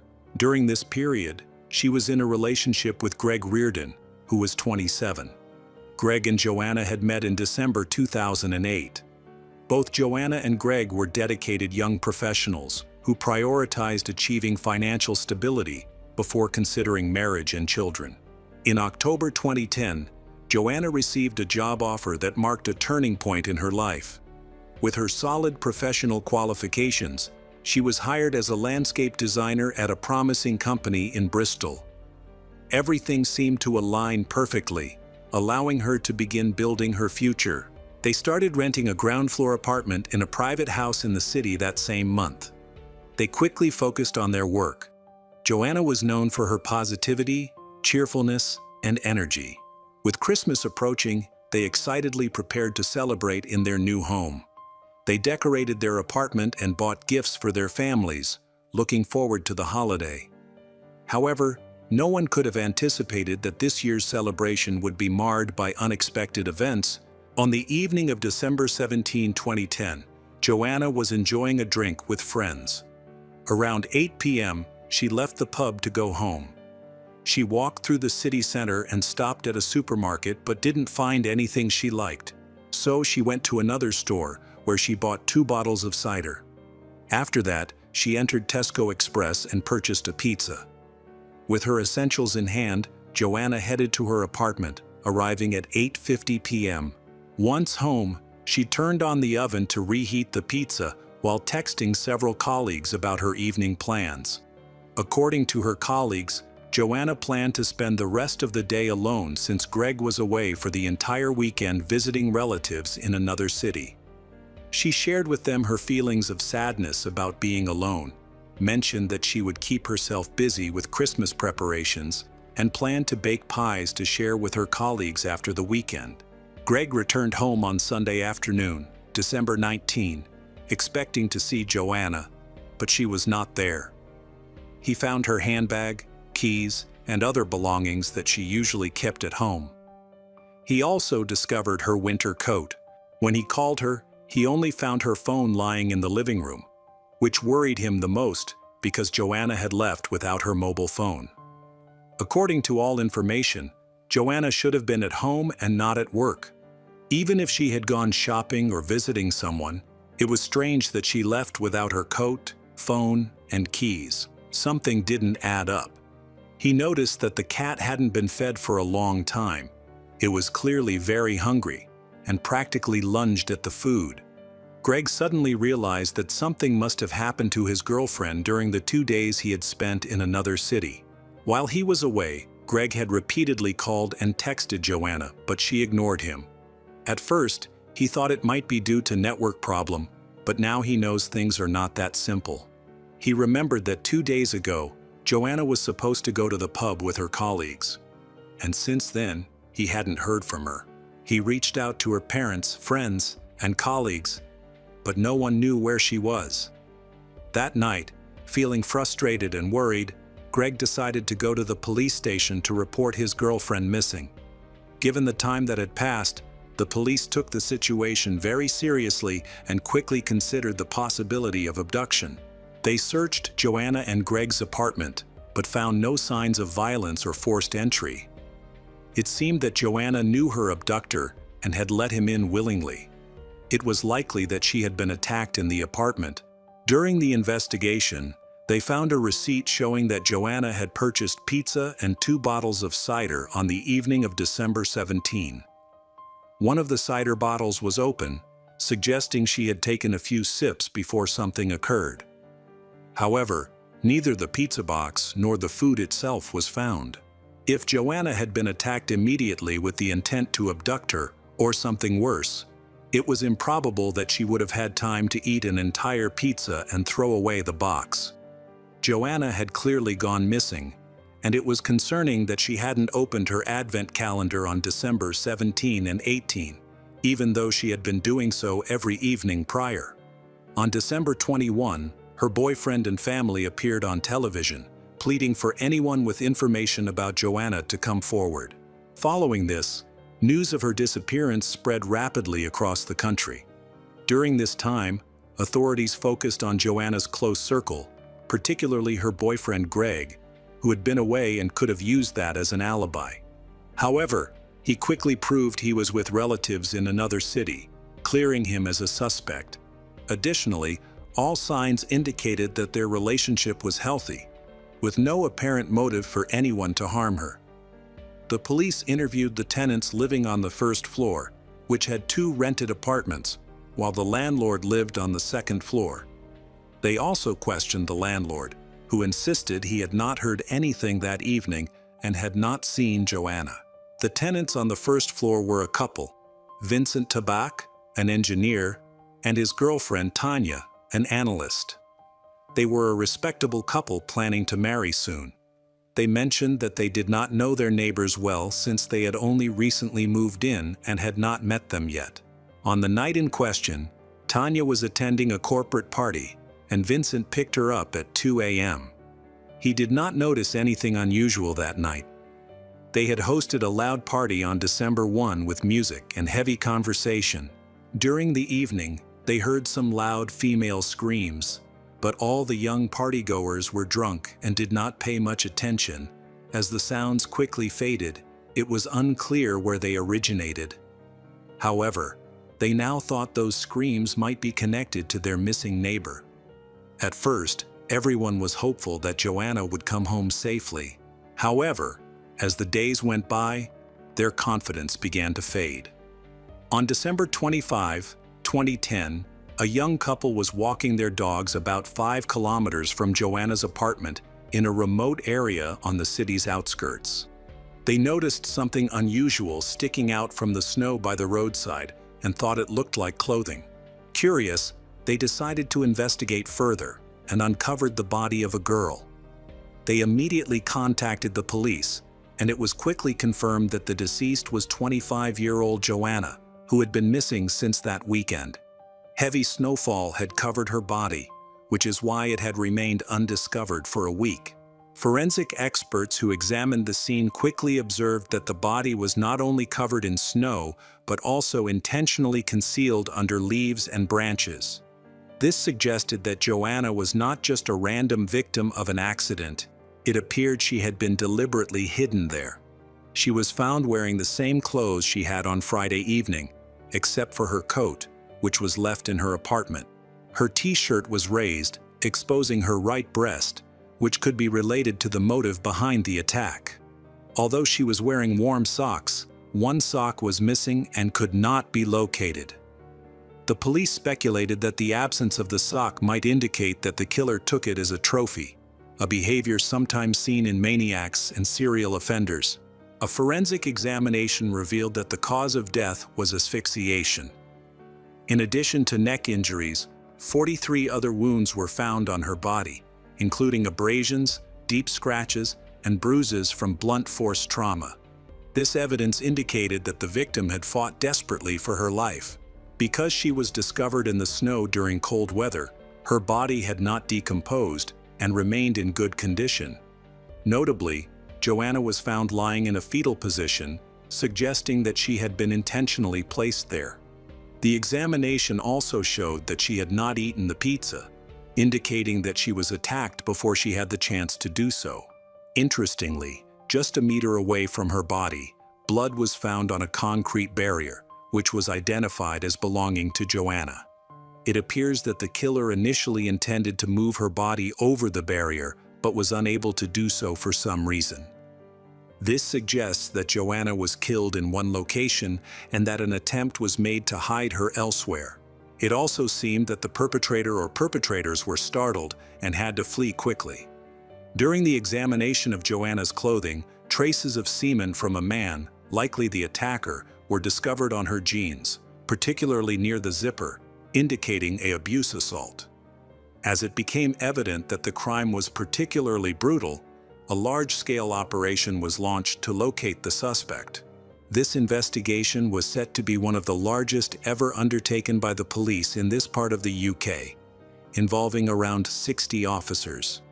They reached out to the public for assistance, initially offering a reward of £10,000 for information leading to the capture of the suspect, which was later raised to £60,000. Joanna's friends created a website and used social media to support the investigation. Meanwhile, detectives focused on examining Joanna's immediate social circle, looking for any potential enemies. Described as non-confrontational and mild-mannered, she had no known conflicts with anyone. The investigators gathered video footage from surveillance cameras located on the Clifton Suspension Bridge, which Joanna crossed on her way home from the pub, where she was last seen alive. Upon reviewing the footage, they found it to be of poor quality, yielding no suspicious activity. The detectives also considered the possibility that the suspect might have taken a different route over another bridge across the River Avon, situated a kilometer from Joanna's home, which could have avoided detection by the cameras. However, this theory remained unconfirmed. A man named Christopher Jeffries was the landlord of the apartment rented by Joanna. He had previously been a teacher but retired and now made his living from rental properties. People described him as quiet, very intelligent, and somewhat eccentric. Before these events, no one suspected he could be involved in anything serious. His unusual behavior was never perceived as a threat. The police spoke to Christopher again about the night of December 17. He stated that he went to the gym to work out that evening and returned to his apartment around 9 p.m., not leaving again afterward. This timing matched when Joanna was believed to have come home. Christopher insisted that he did not see or hear anything suspicious that night and did not hear any of the female screams reported by party attendees. His alibi was weak because he lived alone, with no one to support his claim. However, concerns grew due to the inconsistencies in his story when he spoke with detectives again. He suddenly mentioned seeing a few unfamiliar young men near Joanna's home just before her return, describing them as suspicious. He could not see them clearly, and this addition to his story was met with great skepticism. Joanna's landlord became the primary suspect. Distrust intensified when Greg informed the police that Mr. Christopher had helped him jump-start his car on the morning of December 17, just before he left town. Greg clearly recalled saying he was leaving for the weekend and was worried about his girlfriend being alone. Naturally, a perpetrator might have seen this as a convenient opportunity to attack. The police had not yet confirmed their suspicions, but somehow journalists discovered that Christopher Jeffries was the main suspect. Reporters began to chase him in the streets, forcing Christopher to stay home almost all the time to avoid them. The situation deteriorated further when various rumors about him started appearing in the newspapers. He expressed that he was close to a nervous breakdown and felt unsafe. Whenever he went outside, he was openly called a criminal, with fabricated stories about child abuse during his teaching career. On December 30, 2010, the police arrested Christopher and subjected him to harsh interrogation. Despite this, he firmly maintained that he had no involvement in the murder. At that point, authorities did not have enough evidence to charge him in court. However, later, Vincent, another tenant living in Mr. Christopher's house, came to the police station. He suddenly remembered that on the night of the incident, he had left the house twice and saw the landlord's car parked in the driveway both times, first in the early evening and again later when he went out to find his girlfriend. Vincent noted that the car was facing the opposite direction the second time, suggesting it had been driven somewhere that night, which contradicted Christopher's claim that he hadn't gone anywhere. During the search of Christopher's apartment, police discovered a pair of sneakers with small stains that looked like blood. These items were sent to the lab for testing, but the analysis would take time. Under UK law, police can only hold a suspect for 24 hours if there is not enough evidence to make an arrest. After one day, they must either release the suspect or go to court to request more time for custody. In this case, the police chose to extend Christopher's detention because they needed more time to analyze the evidence and formally document witness Vincent's statement. Despite the extension, the police could not establish Christopher's involvement in the crime. The stains on the sneakers were too small to obtain a DNA profile with the technology available at that time. After testing, the lab returned the sneakers, stating that it was impossible to extract DNA or determine the source of the stains. Even so, this did not lead to Christopher's release. The male DNA found on Joanna's body and clothing did not match his profile. On January 1, 2011, during a holiday, Christopher was released without charges, which was a relief for him. However, the media continued to pursue him. The investigation had a promising lead in Vincent Tabak, who altered information in his testimony. He had no alibi at the time of the crime, making him a new suspect. The police believed he might have tried to frame the landlord in an attempt to mislead the investigation. Suspicion towards Vincent grew stronger after he called the police station to explain how Christopher's car had moved while he was in the Netherlands. It was puzzling why Vincent hadn't mentioned this detail earlier. To obtain an official statement from him, several police officers visited him on December 31, 2010. During the questioning, they noticed that Vincent acted strangely. He was vague in some parts of his story, but gave very detailed answers in others, almost as if he had rehearsed them. These inconsistencies raised red flags for the experienced officers, who noticed that he was carefully considering his answers and managing the information he shared. The most suspicious detail was the unexplained scratches on his hands. He insisted he didn't know Joanna at all, claiming he had only moved into the apartment a week before the incident. When asked to provide fingerprints and DNA samples, he hesitated and explained that he had been in the neighboring apartment with the landlord while Joanna was away, which might have accidentally left his DNA. Vincent took a long time to agree to provide the samples for comparison. His profile showed a partial match with the DNA found on the body of Joanna, but there was a significant issue. A quality DNA sample from Joanna could not be obtained because she had been lying by the roadside in the snow for a week, which exposed her body to the elements. As a result, the samples were badly damaged and contaminated, meaning that even a partial match with Vincent could not definitively prove he was the murderer.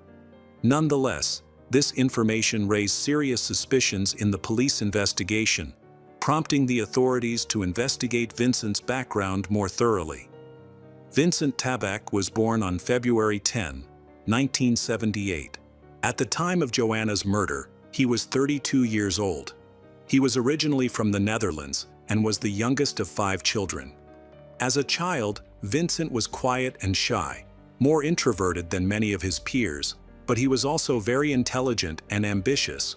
In 2003, he graduated from a technological university in the Netherlands with a master's degree in landscape design, a field he shared with Joanna and hoped to pursue further. In 2007, Vincent moved to the United Kingdom and began working as an engineer. That same year, he met Tanya, and they later moved to Bristol, renting an apartment in the house of Christopher. The landlord had a positive impression of him, as Vincent was calm, friendly, and had no criminal record, which convinced Christopher to provide him with housing. On January 20, 2011, 32-year-old Vincent Tabak was arrested on suspicion of murder. He consistently denied his guilt and maintained his original story. However, during multiple meetings with detectives, he repeatedly changed his statements, adding new details. Initially, he claimed he had stayed home that evening until leaving to pick up his girlfriend Tanya at 2 a.m. Later, he claimed that he had actually left the house twice that night to take photographs and go to the supermarket. Vincent was insistent only in his statement that he did not kill Joanna. It became clear that he was lying and trying to evade responsibility. The police identified the car Vincent was driving and scrutinized footage from street surveillance cameras to track the routes the murderer might have taken when disposing of the victim. Detectives were not surprised to find Vincent's car appearing along nearly the entire route. The car was seized and examined. Numerous pink fibers, matching those found on Joanna's clothing, were discovered in the trunk. These fibers were mixed with fibers from Vincent's own clothing. The most significant evidence found by forensic specialists was blood stains in the trunk. Testing revealed that this blood also belonged to Joanna. It was clear that the perpetrator had attempted to clean the car of any evidence. There was a strong smell of cleaning products, but he had not done a thorough job. Detectives confiscated Vincent's laptop and mobile phone for examination.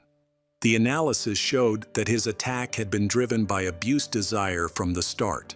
The laptop contained numerous images and videos, along with browser searches for depraved content.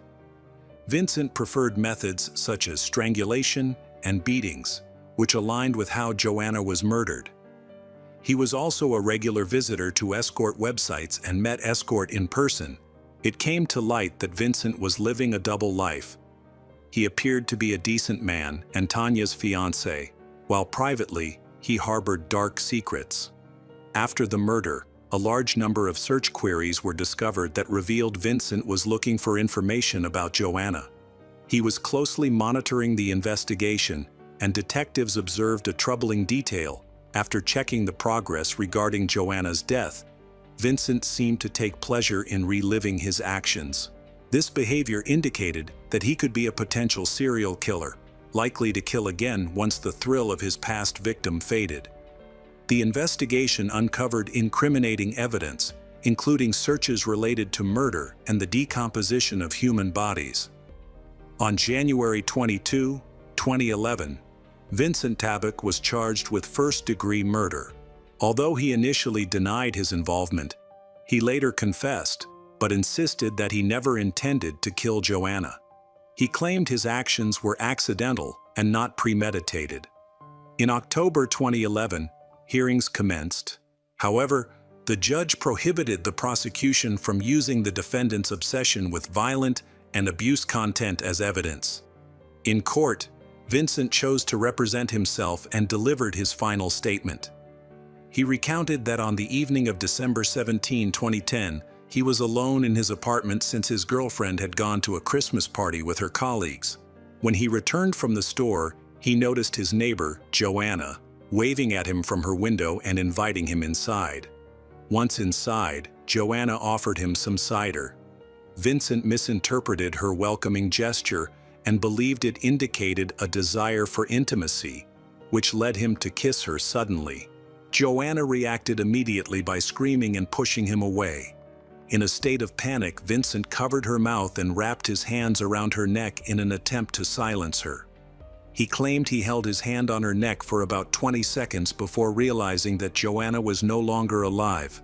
Vincent insisted that there was no abuse motive behind his actions, viewing it merely as a misunderstanding and a tragic accident. In court, the defendant pretended to feel remorse, but it seemed insincere.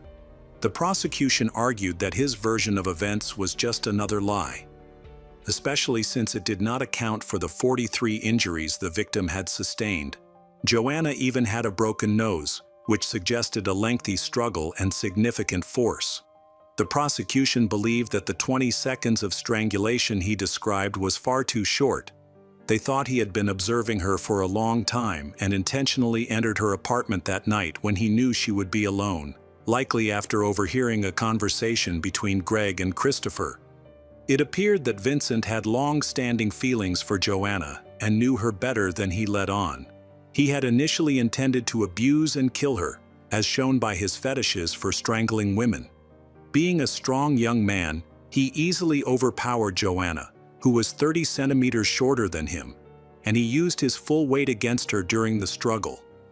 She sustained injuries to her head, neck, torso, and arms, indicating that the fight was drawn out, and her death was slow and painful. He continued to put himself in a compromising situation after the crime by taking the victim's pizza. This is the only reason why neither the pizza box nor its contents were found, even though the receipt was found in the apartment. It's possible that blood or his fingerprints were on the box, prompting him to throw it away along with the food. At 9:25 p.m., Vincent texted his girlfriend Tanya, claiming he was bored at home without her. This was an obvious attempt to create an alibi while he was far from bored at that moment.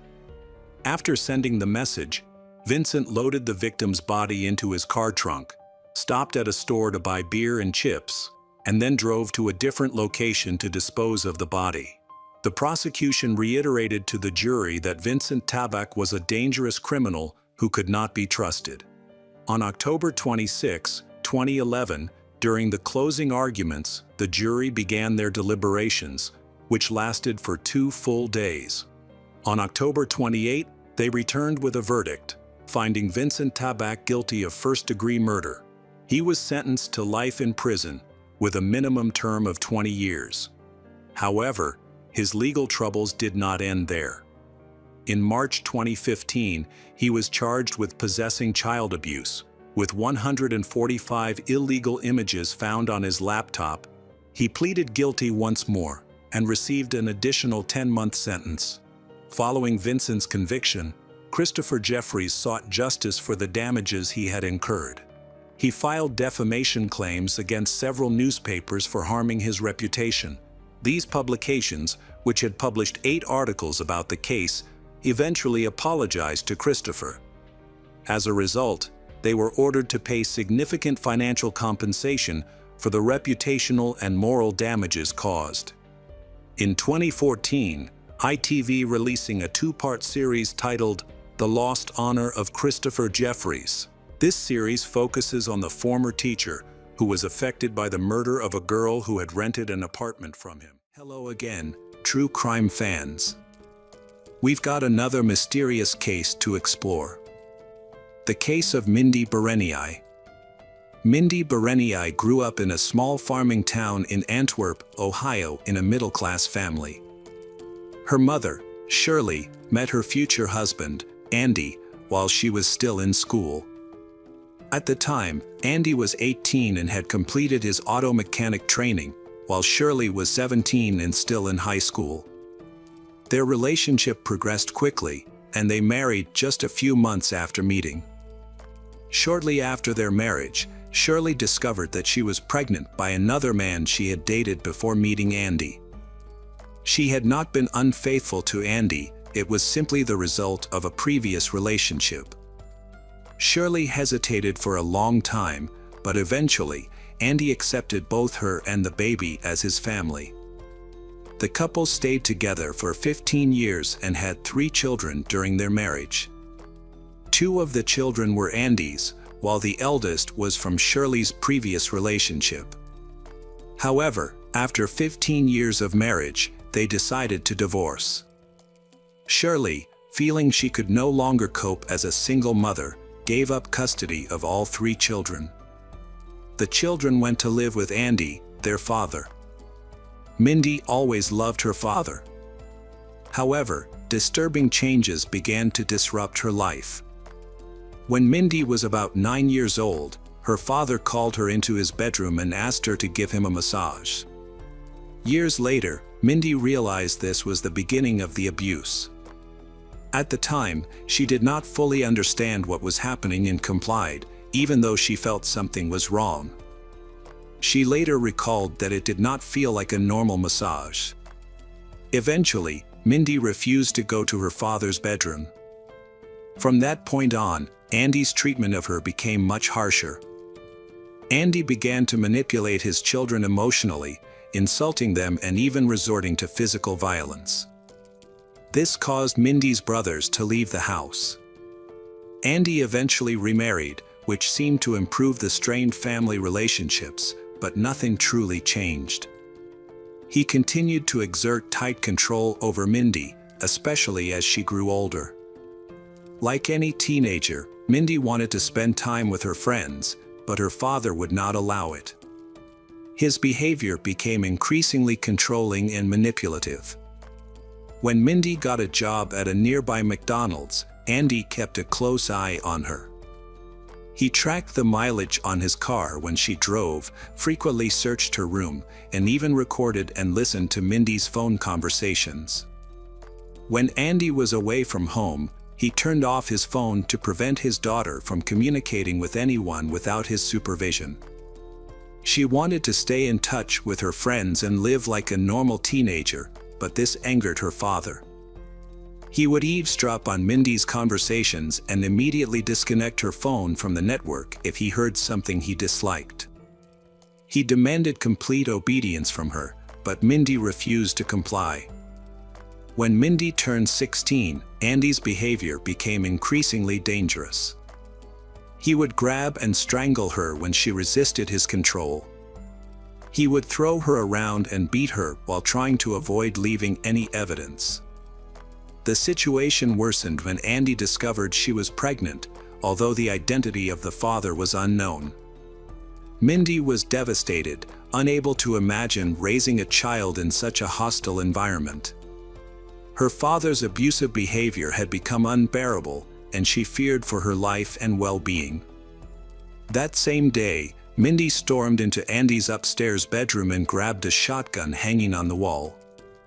She then ran into the bathroom, intending to take her own life. Andy was not home at the time, but by the time Mindy changed her mind and decided to put the shotgun away to avoid her father's detection, it was too late. When Andy walked in and saw his daughter holding the gun, he immediately flew into a rage. Mindy later said she was terrified and thought she was in serious trouble. Andy turned away to close the door, saying he would deal with her right away. Moments later, a gunshot rang out. At approximately 4:16 p.m. on September 27th, Joni, Andy's second wife, called the police. When police arrived at the scene, they found Andy lying on the floor. Mindy claimed that she had acted in self-defense. According to Mindy, she had endured years of abuse, along with constant psychological pressure and total control from her abusive father, Andy, who would punish her for even the smallest mistakes. In an attempt to defend herself, she accidentally shot and killed her father. Lawyers accepted her testimony and planned to fight for her acquittal. However, a significant challenge was that Mindy rarely spoke about her struggles or the abuse she endured. Her father, Andy, had restricted her interactions with others, only allowing her to communicate with others when he was supervised. As a result, she had no opportunity to confide in her friends or anyone else about her situation. Additionally, there were no bruises or injuries on her body. This lack of evidence created serious obstacles to convincing the jury that this was indeed a case of self-defense. Shirley, Mindy's mother, supported her daughter's testimony. Mindy had repeatedly complained about her father's abusive behavior, but Shirley had dismissed each time as isolated incidents. Mindy would then reassure her mother that everything was fine, leading her to believe that her daughter was exaggerating.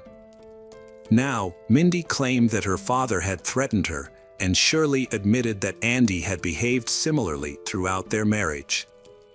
While at the police station, Shirley revealed that she had also suffered abusive behavior from her husband, which was the main reason for their divorce. However, she did not expect that Andy would use the same tactics on their daughter. The situation became even more complicated when Mindy faced information isolation. She was unable to socialize comfortably with others and could only occasionally spend a few minutes on the phone without Andy's supervision. Despite everything, Shirley supported her daughter. Andy's second wife, Joni, who had been married to him for 8 years, defended him.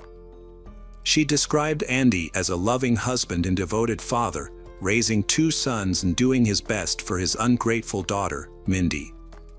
She saw him as a decent man who was unfairly labeled a tyrant to justify the murder. According to Joni, Andy spent much of his free time with his children, often taking them to the nearby river to fish and boat. This account was supported by all of Andy's neighbors. Joni described her husband as a hardworking man who devoted his life to his family. Andy's relatives were steadfast in their support of him, insisting that he was never cruel or manipulative. From the beginning, they described Mindy as an insecure and disobedient child whose negative traits worsened as she grew older. They portrayed her as a pathological liar and a rebellious individual who frequently tried to run away from home and even stole her father's car several times. Andy also suspects that she may be using illegal substances. Concerned about her behavior, he believes that strict rules need to be put in place to deal with the situation. Andy's relatives claim that this was not an act of self-defense, but rather a brutal and calculated murder by Mindy. They allege that she killed her father, a man who did everything in his power to keep his daughter out of trouble. Joni reported that Andy had blocked Mindy's phone. This was because Mindy had been calling her friends frequently, often planning to run away. He later discovered that Mindy had been skipping work, which led him to periodically check her car's mileage to ensure she did not lose her job at McDonald's. Andy also began searching her room after suspecting that she was smoking. Based on these actions, Andy's behavior appeared consistent with that of a controlling yet concerned parent. In the months leading up to the murder, Joni kept a diary documenting many of Mindy's disturbing behaviors. Mindy was described as a rule breaker. Joni's diary recorded every attempt Mindy made to run away, which had happened 3 times in the past 2 months. The diary also described how Mindy spent days lying in bed, drinking, and being dishonest. Because of this behavior, her loved ones found it impossible to trust her. According to Joni, Mindy's behavior was so out of control that Joni feared for her own safety. She overheard Mindy say things to her father that made her feel extremely insecure. This behavior continued for years. According to Joni, Andy only lost his temper once. On that occasion, he grabbed Mindy by the neck and pushed her against a wall. However, it was clear that he had no intention of harming her. Joni categorically denied that there was any abuse toward Mindy. She also stated that she never heard Andy insult his daughter, call her worthless, emotionally pressure her, or humiliate her, as Mindy had described. Joni was home when Andy died. She noticed that Mindy was acting strangely throughout the day but did not think much of it. Everything changed when Joni heard a loud bang. She immediately ran downstairs and saw Mindy pointing a gun at her. Joni quickly retrieved the gun, and no one was hurt. At first, she thought Mindy was just trying to get attention. However, when she went into the kitchen, Joni saw Andy lying on the floor near the entrance through the open door. She called out to him, but he did not respond. When she got closer, she realized he was dead. Mindy killed her father, whom she had hated for years, seemingly without any particular reason. Joni claimed that Andy had always tried to support and protect Mindy from the hardships of life. When the police arrived at the scene, they arrested Mindy and took her to the sheriff's office, where she tearfully confessed to the murder. At the police station, Joni stated that the act was intentional. She believed Mindy was manipulative and untrustworthy. The lawyers sought to damage Andy's reputation, as it was the only way to prove Mindy's innocence. From the beginning, Joni believed that Mindy was trying to deceive everyone to avoid responsibility for her terrible crime. However, the lawyers argued that Mindy had suffered years of emotional and physical abuse and only acted in self-defense when she felt her life and the life of her unborn child was in danger. Mindy, who had recently found out she was pregnant, was terrified, believing that her father would kill her if he found out. Mindy's strongest supporter remained her mother, Shirley. The prosecution presented a wealth of evidence, including a poem found in Mindy's notebook, which had been discovered in her nightstand. The poem described the murder and was accompanied by a small drawing of a bleeding heart being stabbed with a knife. According to the prosecution, this suggested that Mindy had carefully planned the crime. The prosecution argued that when Mindy took the weapon from her father's room, she did not intend to kill herself.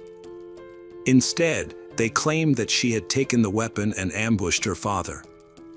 Forensic scientists determined that Andy had been shot in the back with a shotgun, refuting the claim that he had attacked first. He could not have attacked with his back turned. A neighbor testified on behalf of the prosecution, stating that he was about 40 yards from the house when Andy opened the door. The neighbor said everything was quiet, and he did not hear Andy swearing or making threats, contrary to Mindy's claim. According to the neighbor, Andy simply walked into the house, and 10 seconds later, gunshots rang out. The defense attorneys argued that Mindy had been overwhelmed and scared for her life, and that she had acted in self-defense as she prepared to become a mother at a young age. The defense presented a key witness, Mindy's mother, Shirley, who described Andy as a cruel and abusive manipulator who had mistreated her and her older sons. Shirley explained that Andy would force the family to sit at the kitchen table for hours, humiliating and insulting them while clearly enjoying their discomfort. She noted that throughout their marriage, Mindy had been spared from these attacks only because she was so young at the time. However, after Shirley left, Andy's anger turned toward his daughter. Things changed when Mindy turned 15 and called Shirley for the first time, saying she could no longer tolerate Andy's bullying behavior. During this time, Mindy's mental state became extremely concerning. She was admitted to a clinic, where she was diagnosed with depression and had attempted suicide. She stayed there for 9 days, was given medication, and was discharged after her condition was deemed stable. However, her father's pressure and abuse continued. According to Mindy, this caused her to develop paranoia.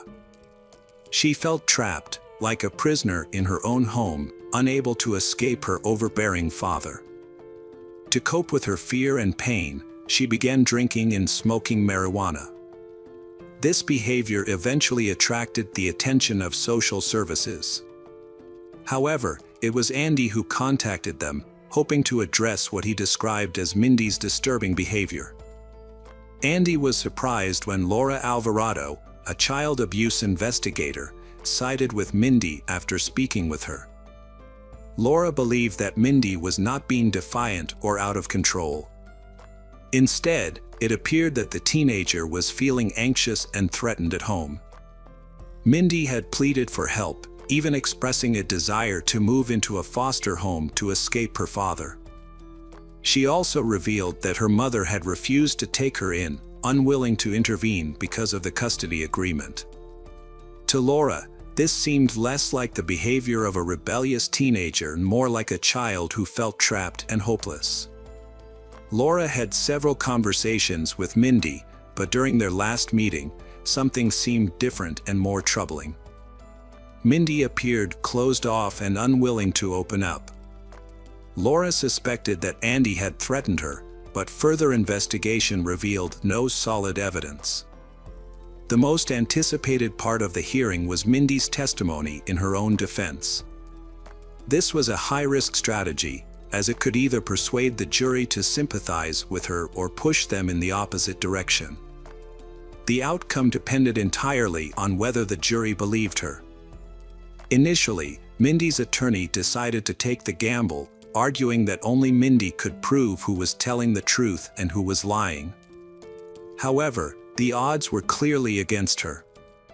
Ultimately, the defense counsel advised taking a safer route. Mindy agreed to a plea bargain, which resulted in a reduced sentence of 20 years in prison, with the possibility of parole after 10 years. Soon after, the situation changed.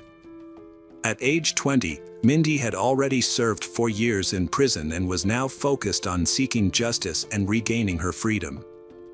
During this time, the legal system had recognized mental distress as a valid defense, even in murder cases.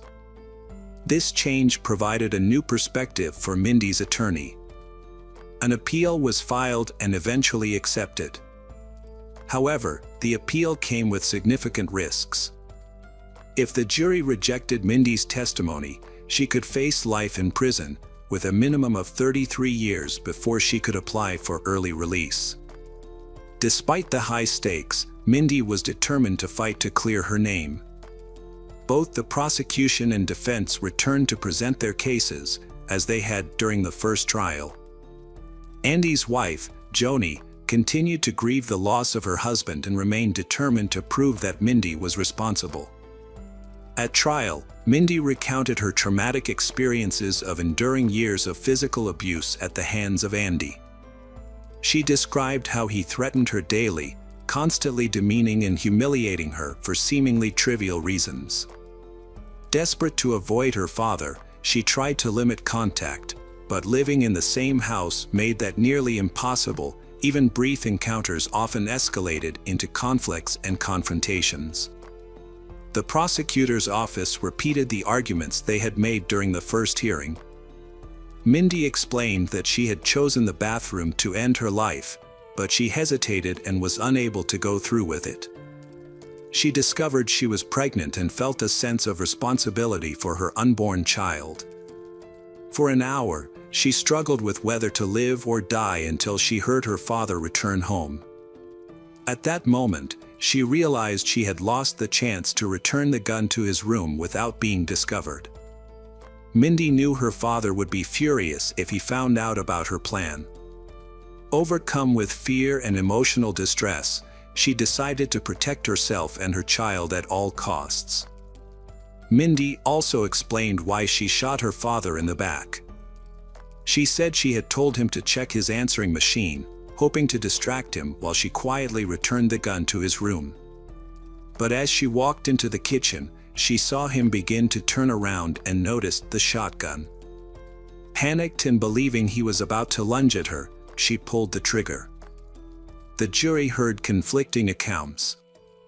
Andy's wife, Joni, and a nearby neighbor claimed there were no signs of a struggle or any screams for help, further suggesting that the killing was premeditated rather than an act of self-defense. At the hearing, an anonymous source revealed that a juror was biased. The juror had traveled from another state, motivated by Mindy's story. As a result, a new hearing was scheduled with a different jury. This time, the defense presented a new witness, Mindy's treating physician, during her first hospitalization for depression and end-life thoughts. The physician confirmed that Mindy was severely depressed and exhibited clear signs of post-traumatic stress disorder. She would flinch at the sound of any noise or footsteps. The psychiatrist supported Mindy's testimony that she had been humiliated and tortured by her father. Under the circumstances, her actions in self-defense seemed understandable, especially as she feared for her life and the safety of her child. Both sides presented strong arguments. However, the prosecutor's office held back a critical move. They introduced their own psychiatrist, who strongly disagreed with the conclusions of Mindy's treating doctor. Mindy faced a significant setback when her brother disputed claims of domestic violence in the home, allegations often made by both her mother and Mindy. Ultimately, after 24 hours of deliberation, the jury found Mindy Bereniite guilty of murdering her father.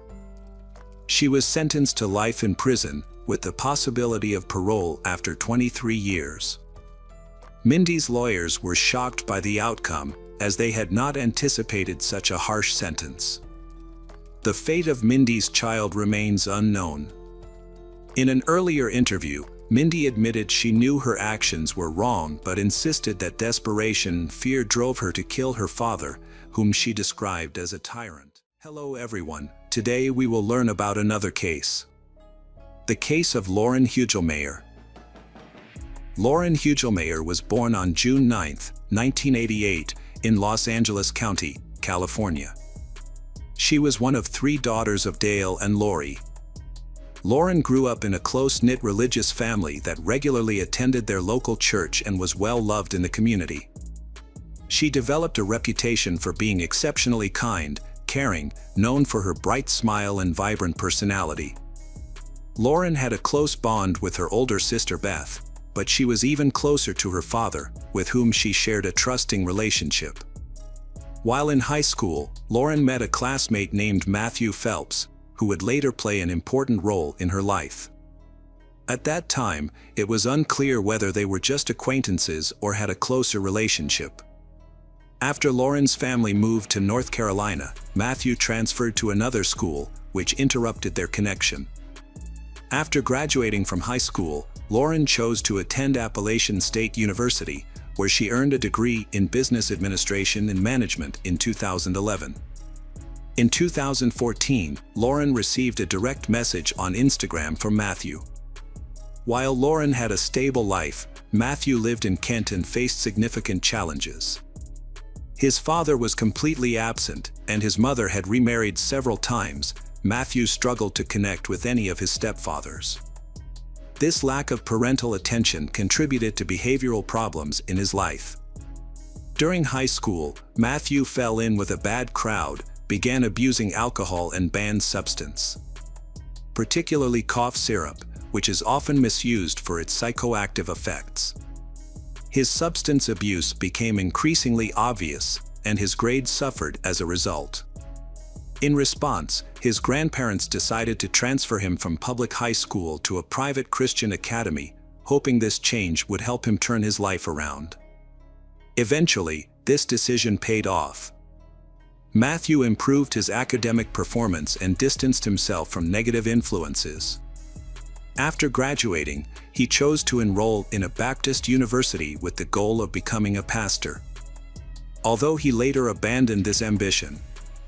Let's return to his online reunion with Lauren. Matthew and Lauren started talking to learn more about each other. They quickly discovered they had many shared interests, including being big fans of Star Wars and Harry Potter. They also connected through their strong Christian faith and then their desire to build a family together. As their conversations continued, they transitioned from chatting online to nearly daily phone calls. A few months later, they decided to enter a long-distance relationship. Their bond grew stronger, and Matthew made an effort to visit Lauren whenever possible. Eventually, he chose to move to North Carolina to be closer to her to deepen their relationship. Lauren was thrilled by this decision because she had always dreamed of finding someone with whom she could create a strong family. Most of Lauren's family welcomed Matthew, particularly her mother, who treated him like another son and tried to introduce him to the family. However, things were not as easy with Lauren's father, Dale. He seemed reluctant to accept Matthew as part of the family and often avoided him, though the reasons for this were unclear. It might have just been a feeling. Despite this, Lauren's family made efforts to help Matthew feel more comfortable, and they eventually invited him to a family dinner. That night, while playing games and talking, Matthew surprised everyone by confessing that he was married before he got into a relationship with Lauren, but his marriage had ended. He did not provide any reasons for his divorce, which raised concerns for Dale. Dale felt that Matthew's refusal to explain might indicate that he had done something wrong, making Dale worry about his daughter's future. However, Lauren and the rest of the family seemed unconcerned about this issue. It was puzzling because despite their strong traditional values, none of them questioned Matthew's honesty or character. Lauren and Matthew continued their relationship. In 2015, they decided to get engaged. On November 11, 2016, they finally got married and hosted a big celebration. The wedding was a success, and since they were both fans of Star Wars, they chose this theme for the celebration. However, there was one unpleasant incident. Matthew's mother wore white to the wedding, despite being told that it was inappropriate. This suggested that she did not approve of Lauren. Additionally, Lauren's family found Matthew's mother rude and unpleasant. Dale expressed his discontent with the wedding due to lingering doubts about his son-in-law. He tried to suppress these feelings to avoid ruining his daughter's special day. After the wedding, Lauren and Matthew appeared very happy, with Lauren frequently posting pictures of herself and Matthew on social media, suggesting they had a perfect relationship. However, behind the scenes, their situation was more complicated. Matthew's coldness and contradictions began to show, revealing his true character. Their different childhood experiences turned them into different individuals. They both had what could be said to be different views on life, so problems began to arise. Additionally, Matthew's mother's rude behavior toward Lauren worsened the situation. For reasons unknown, she excluded Lauren from the family and often made her feel unwelcome.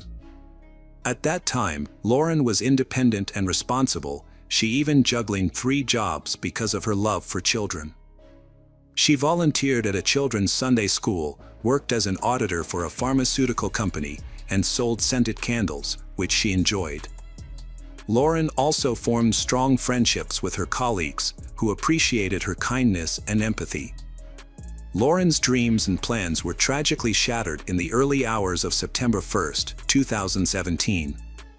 At midnight, emergency services received a distressing call from a man who sounded confused and embarrassed. He reported, "I turned on the light and saw her lying dead on the floor, and I have blood on me. There's a bloody knife on the bed, and I think I did it. I can't believe it. I'm right next to her." This man was Lauren's husband, Matthew. Matthew claimed he couldn't remember anything. He explained that before going to bed, he had taken a lot of cough syrup, which he believed caused him to commit this terrible act. When the police arrived, they found that Lauren was still alive. They rushed her to the hospital. However, despite their efforts, she sadly succumbed to her injuries and blood loss before reaching the hospital. When investigators examined the scene, they noticed it appeared too orderly, almost as if it had been staged. The knife was neatly placed on the bed, and the syrup was prominently displayed on the table, matching the details provided in the emergency call. However, they were surprised to find very little blood on Matthew, only a few drops on his shirt and shoes. This led them to suspect that an attempt had been made to clean up the scene before the emergency was reported, indicating that something more complicated was happening. Police believe it was not an accident. Additionally, the police noted Matthew's unusual behavior. He appeared calm despite expressing sadness over his wife's death. This made Matthew the prime suspect in the case, and he was eventually arrested. Authorities confiscated mobile phones, computers, documents, and journals containing Matthew's notes for investigation. A blood sample was also taken for toxicology tests. Investigators faced the difficult task of informing Lauren's family about these developments, leaving them devastated. An autopsy revealed that Lauren had suffered 123 stab and cut wounds. This raised the question, could an over-the-counter cough syrup turn a loving husband into a murderer? The syrup contains two active ingredients. Some believe that taking it in high doses can lead to euphoria, agitation, psychosis, and destructive behavior. To address these concerns, the product's manufacturer issued a statement expressing condolences to Lauren's family while also confirming that there was no evidence linking the syrup to violent behavior. Additionally, toxicology tests on Matthew showed that, although the syrup was detected in his blood, the dosage was not high enough to impact his mental state. Therefore, his claim that he was intoxicated by syrup when he attacked his wife was dismissed. The investigators aimed to understand what led Matthew to commit this act, so they conducted a detailed investigation, gathering information from family and friends. They discovered that Lauren and Matthew's relationship was not as ideal as it appeared in photos. Shortly after their wedding, they began experiencing various issues. Lauren was very independent and hardworking. In contrast, Matthew had a different attitude toward work. He was not motivated to work and often struggled to find or keep a job. Whenever he started a new job, he would quickly quit without explanation. Additionally, Matthew had a problem with overspending, particularly on unnecessary items like game consoles, video games, and online gaming subscriptions. Lauren and Matthew had a savings account for a trip to Disney. However, Matthew spent all the money without Lauren's consent or knowledge, even taking money from her purse, which amounted to stealing. This behavior caused frequent arguments between them. His excessive spending led to financial problems, which the Hugelmayer family recognized. Their relationship became increasingly strained, so Lauren expressed to family and friends that she might leave if things didn't improve. When asked why she hadn't taken that step, she cited her religious belief that everyone can be redeemed if they have faith. This belief motivated her to give her marriage a chance, but in reality, she found it difficult to tolerate her husband's behavior. Friends of Lauren reported that Matthew was controlling and jealous. He wrongly accused Lauren of having an affair with a church friend, despite there being no evidence to back this claim. Matthew had an irrational fear that Lauren would leave him, which stemmed from his previous marriage. He revealed to her that he divorced his first wife because she had been unfaithful, cheating on him with a church staff member. This experience left him in constant fear of abandonment. However, Matthew's behavior was inconsistent. He became very close to a neighbor and spent a lot of time with her. Even though he denied any romantic involvement, Lauren was convinced he was cheating on her with this neighbor. Despite her accusations, Matthew continued to see the woman. During police questioning, the neighbor claimed that their relationship was purely platonic. She explained that they connected because both were dealing with depression and anxiety. However, she noticed that Matthew had begun to discuss painful subjects, mostly related to death, prompting her to limit their interactions.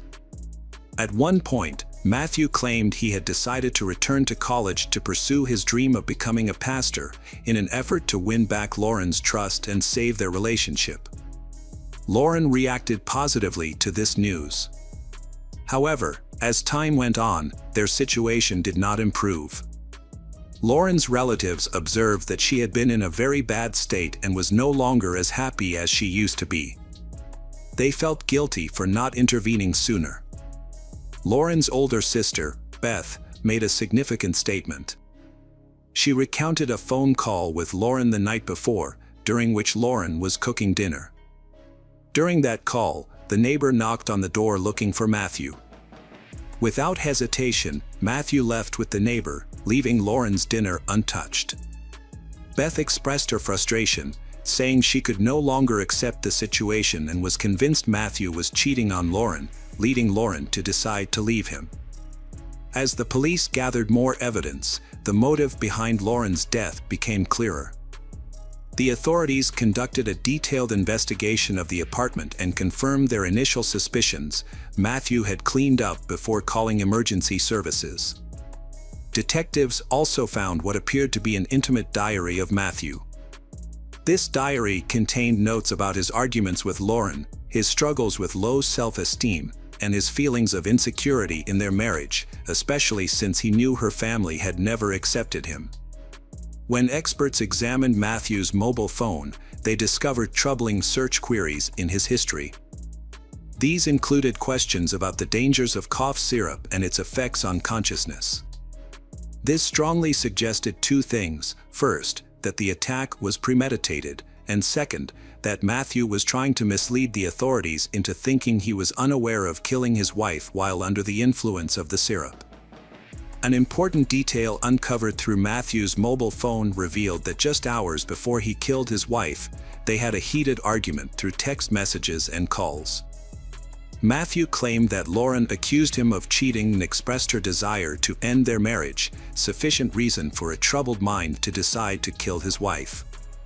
Additionally, police discovered a secret Instagram account belonging to Matthew Under. The profile picture featured a character from the movie American Psycho, which is about a serial killer. His posts were filled with screenshots from the movie, and he even shared photos of himself dressed as one of its characters. Moreover, his posts contained themes that were completely contrary to Christian values, despite his self-identification as a believer. The last post was made just days before Lauren's murder and included disturbing photos of himself with a caption that read, "Everyone thinks I'm a serial killer," along with the hashtag "I found an angel that needs to be killed." Matthew's friend shared that he once expressed a fascination with killing, suggesting that taking a life would be a true joy. This troubling revelation paints a stark picture of Matthew, especially in light of statements made by his first wife concerning their separation. She revealed that their relationship, initially filled with common interests, deteriorated after marriage. Matthew began to overspend and failed to contribute financially. More alarmingly, he became abusive, often pulling her out of bed, throwing her to the floor, and assaulting her during his rages. This behavior left she terrified, leading her to seek a divorce. Her experience closely mirrors that of Lauren. During the trial, the defense argued that Matthew was not in his right mind during the crime and was likely suffering from instability and depression, worsened by substance use. They presented letters from Matthew's friends and colleagues to the court, claiming that his actions were out of character and that he was not a violent person. The trial occurred in October 2018. Although Matthew initially pleaded not guilty, he later accepted a plea agreement. On October 5th, the judge found him guilty of first-degree involuntary manslaughter and sentenced him to life in prison without the possibility of parole. Lauren's family is still deeply affected by her absence and feels guilty for not stopping her relationship. To honor her memory, they created a foundation focused on raising awareness about abusive relationships and domestic violence. Matthew Phelps was a manipulative person who only cared about his own needs, disguising himself as someone harmless. Sadly, Lauren's compassion blinded her to his true nature, and it may have only been in her final moments that she understood his true character. Unfortunately, there are many individuals like him who can deceive others with ease. Joshua Powell was born on January 20, 1976, in Puyallup, Washington, to Stephen and Terica Powell. He had 4 siblings: Michael, John, Jennifer, and Alina. However, life in the Powell family was far from normal. Their father, Stephen, was controlling and inappropriate, fostering a toxic atmosphere for his children. He shared adult material with his sons and set no boundaries, exposing them to adult content that influenced their behavior. As a teenager, Joshua acted out violently. He once killed his sister's pet gerbil in a fit of anger. He also threatened his mother with a knife during an argument, and when he felt desperate, he threatened to harm himself. In 2000, Joshua met Susan Cox at a church dinner. She was kind, hardworking, and full of life, and they got married within a year. Unbeknownst to Susan, her marriage would encounter serious challenges. Initially, they lived with Joshua's father, Stephen, in Washington, and that was when things became really disturbing. Stephen began to obsess over Susan. He watched her with a camera, used a small mirror to look into the bathroom, stole her underwear from the washing machine, read her diary, and posted love songs online under a pseudonym. Finally, one day, he confessed his feelings to Susan. This conversation, which included Susan's panicked rejection, was accidentally recorded on his own camera. It became the final straw. Joshua and Susan decided to pack up and move to Utah, hoping to forget about Stephen. For a while, life seemed to stabilize for Joshua and Susan, who had 2 sons named Charlie and Braden. They relocated to West Valley City, Utah, in search of a fresh start. However, Susan felt increasingly suffocated in her marriage. Her friends noticed her unhappiness and learned that Joshua hardly showed her any affection, creating a sense of distance between them. By the summer of 2008, their situation had deteriorated significantly. Joshua and Susan argued constantly, even in front of their children. Joshua had become extremely controlling, making all the decisions and leaving Susan feeling trapped. Their marriage was not just struggling, it was falling apart. He took complete control of their finances, forcing Susan to rely on him for even minor expenses. He reduced their grocery budget, refused to buy her new clothes, and required her to justify every dollar she spent. While he guarded their bank accounts, he had no issue spending money on himself, wasting thousands while Susan struggled to afford basic necessities. The issue extended to their vehicles as well. Although they owned 2 cars, Joshua claimed the family car as his own. Instead of allowing Susan to drive to work, he made her ride a bike, regardless of the weather or her fatigue. Moreover, he started to distance himself from their shared faith. Although they had been active members of the Church of Jesus Christ of Latter-day Saints, Joshua began refusing to attend services with Susan and their sons. He mocked her beliefs, made excuses to avoid church, and discouraged her involvement. The most painful betrayal came when Joshua refused to sever ties with his father, Stephen, despite Susan's insistence that he was dangerous and unwelcome in their lives. Joshua ignored her concerns, continued to communicate with his father, and allowed their young children to maintain contact with him. By 2007, Joshua had accumulated over $200,000 in debt, adding to their marital strain as Susan recognized that their situation was worsening. In response, she began documenting everything. In 2008, Susan created a video documenting the damage in her home, which she attributed to Joshua. That same year, she wrote a secret will ominously stating that if she were to die, it might not be an accident, even if it appeared to be one. Just a year later, she disappeared without a trace. On December 6, 2009, everything seemed normal. That morning, Susan, Charlie, and Braden went to church as usual. Susan interacted with friends and tended to her boys, and nothing appeared out of the ordinary. After church, a neighbor visited the family and spent some time with them before leaving. No one could have predicted that this would be the last time anyone would see Susan. The following morning, December 7th, something felt off. Susan didn't show up for work and hadn't called in sick or requested a day off. At the same time, the boys' nanny noticed that Joshua hadn't dropped them off, which was unusual for him. Concerned, she tried to contact the family, but no one answered. As hours went by without any word from Susan or Joshua, worry turned to fear.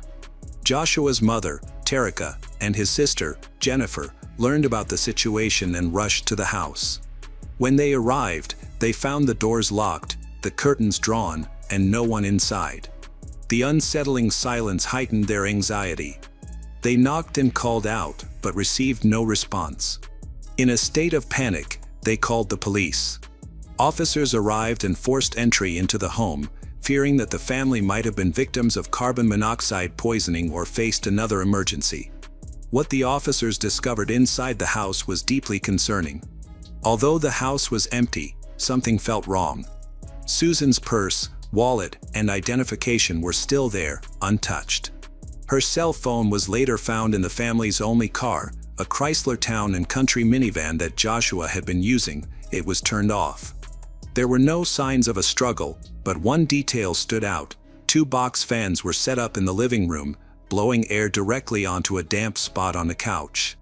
This unusual detail felt unsettling. Hours later, around 5 p.m., Joshua returned home with his sons, Charlie and Braden. The police quickly brought him in for questioning. His explanation was strange. He claimed that after midnight on December 7th, he took his 2 young sons, ages 4 and 2, on a spontaneous camping trip to the Pony Express Trail in western Utah, a remote area characterized by snow and freezing temperatures. He mentioned that Susan stayed home to sleep. His story raised many questions. Who would take toddlers on an impromptu camping trip in sub-freezing weather in the middle of the night, especially when they had work and daycare to prepare for in just a few hours? Police found it suspicious that Joshua had not notified his boss about not coming to work that day. When asked why, he gave a puzzling answer. He claimed he had lost track of the days and thought it was Sunday instead of Monday.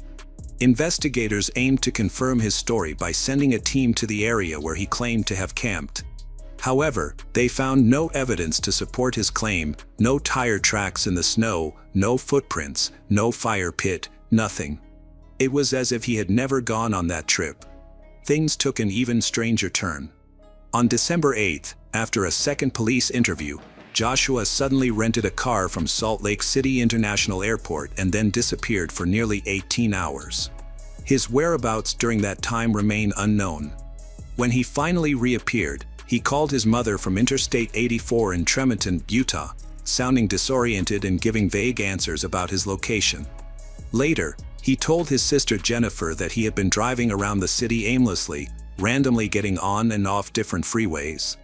When police examined the rental car, they found that he had added 87 miles to the odometer. Where did he go? What was he doing? No one knows, but it was becoming increasingly evident that Joshua was concealing something. 2 days after Susan went missing, the police conducted another search of her home. This time, they found something concerning on the floor: traces of Susan's blood. While it wasn't a large amount, it was enough to raise serious questions.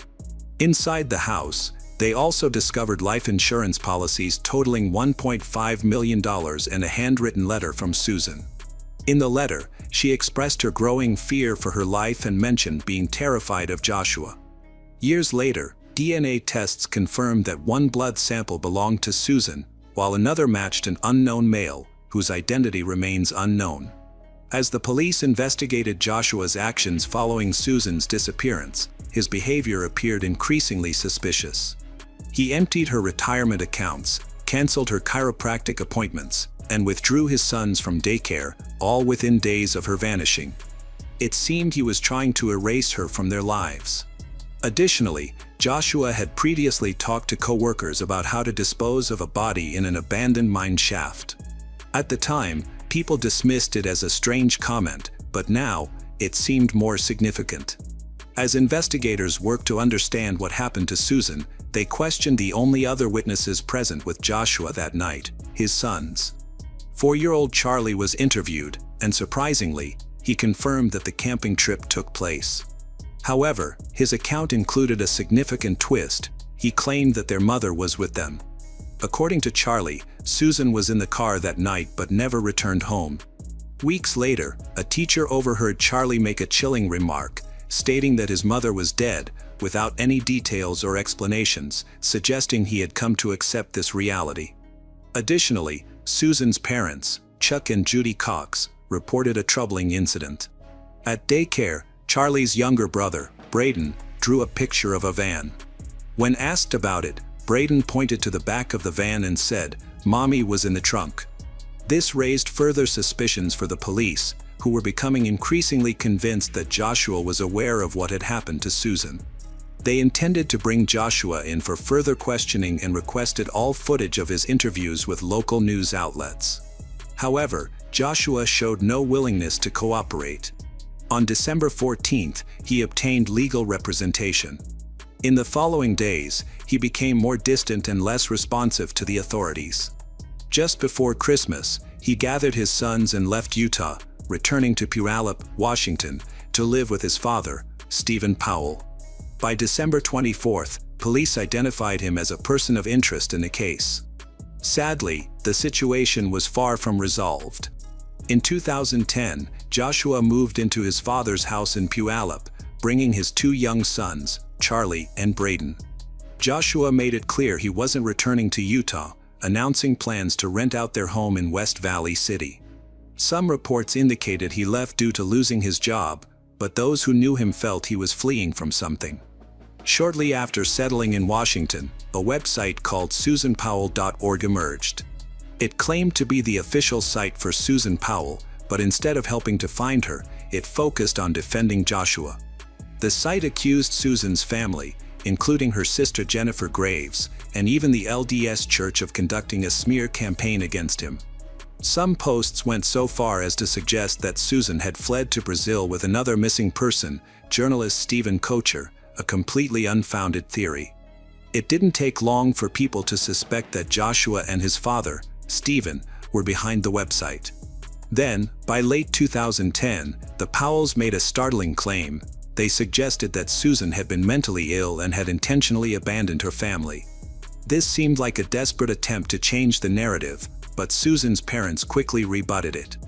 There was no evidence to support the idea that Susan left on her own or that she was mentally unstable. While Joshua tried to portray himself as the victim, the police began focusing on his father, Stephen. A family friend revealed that Stephen had been obsessed with Susan for years. When investigators examined Stephen's computers, they discovered 4,500 images of Susan, many taken without her consent. These were not just ordinary photographs, they included disturbing close-ups of her body. Police began investigating Joshua's brother, Michael Powell, after he displayed suspicious behavior. Shortly after Susan went missing, he sold his broken Ford Taurus to a junkyard in Pendleton, Oregon. This raised eyebrows, especially when he later requested satellite images of the lot, seemingly to monitor the car. When authorities tracked it down, they used cadaver dogs, which indicated that human remains had once been in the trunk. Unfortunately, DNA tests did not yield conclusive results, leaving a key question in the case unanswered. In September 2011, police thought they had a significant lead. While searching Topaz Mountain in Utah, a location frequently visited by Joshua, they discovered what looked like a grave site. The ground appeared to have been recently disturbed and showed signs of digging. Investigators spent several days examining the area, but ultimately found no remains. Meanwhile, tensions between the Joshua families and the Susan families escalated. After police searched Stephen's home, both he and Joshua took to the media to advocate for their side of the story. Stephen claimed that he and Susan were developing a romantic relationship before her disappearance, using old journal entries from her teenage years to argue that she had always been unstable. A judge did not accept this narrative. He ruled that Stephen and Joshua could not publish any of Susan's personal writings and ordered them to return or destroy any journals they had already made public. Then the situation escalated. On September 22, the police arrested Stephen on charges of voyeurism and child abuse. Investigators found secretly recorded videos in his home featuring young girls, adult women, and, most alarmingly, Susan. It was apparent that Stephen posed a serious danger, and authorities began to suspect that Joshua might not be innocent either. John Long, Washington's Assistant Attorney General, announced that Joshua was now part of the investigation. The day after Stephen's arrest, Susan's father, Chuck Cox, filed for custody of his grandchildren, Charlie and Braden. Initially, the court granted him only temporary custody, allowing Joshua the opportunity to regain custody if he moved out of Stephen's home. Joshua rented a house in South Hill, Washington, presenting it as if he were complying with the order. However, authorities later claimed he never actually lived there. By this time, Joshua's sister, Jennifer, publicly expressed her belief that he was involved in Susan's disappearance. As the custody battle escalated, the court ordered Joshua to undergo psychological evaluations. A forensic psychologist, James Manley, evaluated Joshua and discovered concerning patterns. Joshua denied having any normal human flaws or weaknesses and displayed highly controlling behavior toward his sons. He also exhibited signs of deep paranoia, frequently blaming the police and media for his difficulties. Despite these findings, there was no direct evidence of abuse. Therefore, Manley allowed Joshua to visit his sons several times a week under the supervision of a social worker. However, in January 2012, everything changed. When examining computers seized from Joshua's home, police found about 400 images of child abuse, bestiality, and incest. The images had been cached from a previous owner, but Joshua had viewed them. Although they weren't illegal, the psychologist handling his case was deeply concerned. Joshua was ordered to undergo a full psychological evaluation and a polygraph test. As the pressure mounts, Joshua becomes desperate and is about to commit a horrific act that no one could have imagined. On February 5, 2012, social worker Elizabeth Griffin Hall pulled up to Joshua's house in South Hill, Washington, for what was supposed to be a routine supervised visit between him and his two young boys, Charlie and Braden. The court had ordered these visits to be monitored for the children's safety, so Hall was there to ensure everything went smoothly. However, the moment she arrived, something felt off. As soon as the boys reached the front door, Joshua yanked them inside and slammed it shut right in Hall's face. She barely had time to react before she heard the deadbolt click. She pounded on the door, shouting for him to open it, but he didn't respond. Panicked, she pulled out her phone and called 911. Her voice shook as she told the dispatcher what had just happened, that she was supposed to be supervising the visit, that Joshua had locked her out, and that she feared for the boys' safety. She begged them to send help quickly. Immediately afterwards, a terrible explosion occurred, shaking the house. The force of the explosion propelled Hall backward. Within seconds, flames erupted, engulfing the home in thick black smoke. The intense heat scorched the air around her, leaving her immobilized by fear. Neighbors rushed over, some shouting and others already calling emergency services, but it was too late. The fire spread rapidly, and there was no chance for anyone inside to escape alive. Investigators later confirmed their initial suspicions. Joshua had planned this act. It wasn't an accident or a tragic gas leak. He had doused the house in gasoline, turning it into a death trap. Officially, Charlie and Braden died from carbon monoxide poisoning, but the reality was more horrific. Joshua had attacked them with a hatchet before starting the fire. The day before the tragedy, he emptied his bank account, donated the boys' toys to charity, and sent cold, emotionless goodbye emails to family and friends. Charlie and Braden were buried beside their mother, whom they would never see again, but their family's struggle continued. A year after Joshua took the lives of his two young sons and himself, his brother Michael tragically followed suit. On February 11, 2013, he ended his own life. His ending his own life sparked even more suspicion. In 2012, Police questioned him several times about his abandoned Ford Taurus, which was found at a wrecking yard in Oregon. When asked why he left it there, he was vague and did not provide clear answers. Investigators later indicated they believed both Joshua and Michael were involved in Susan's murder. Despite extensive searching, Susan's case remained unsolved and hopeless. By May 21, 2013, the West Valley City Police officially closed the investigation into her disappearance. In the same year, James Manley, the psychologist who assessed Joshua for the state of Washington, acknowledged that he had always suspected Joshua was connected to Susan's disappearance.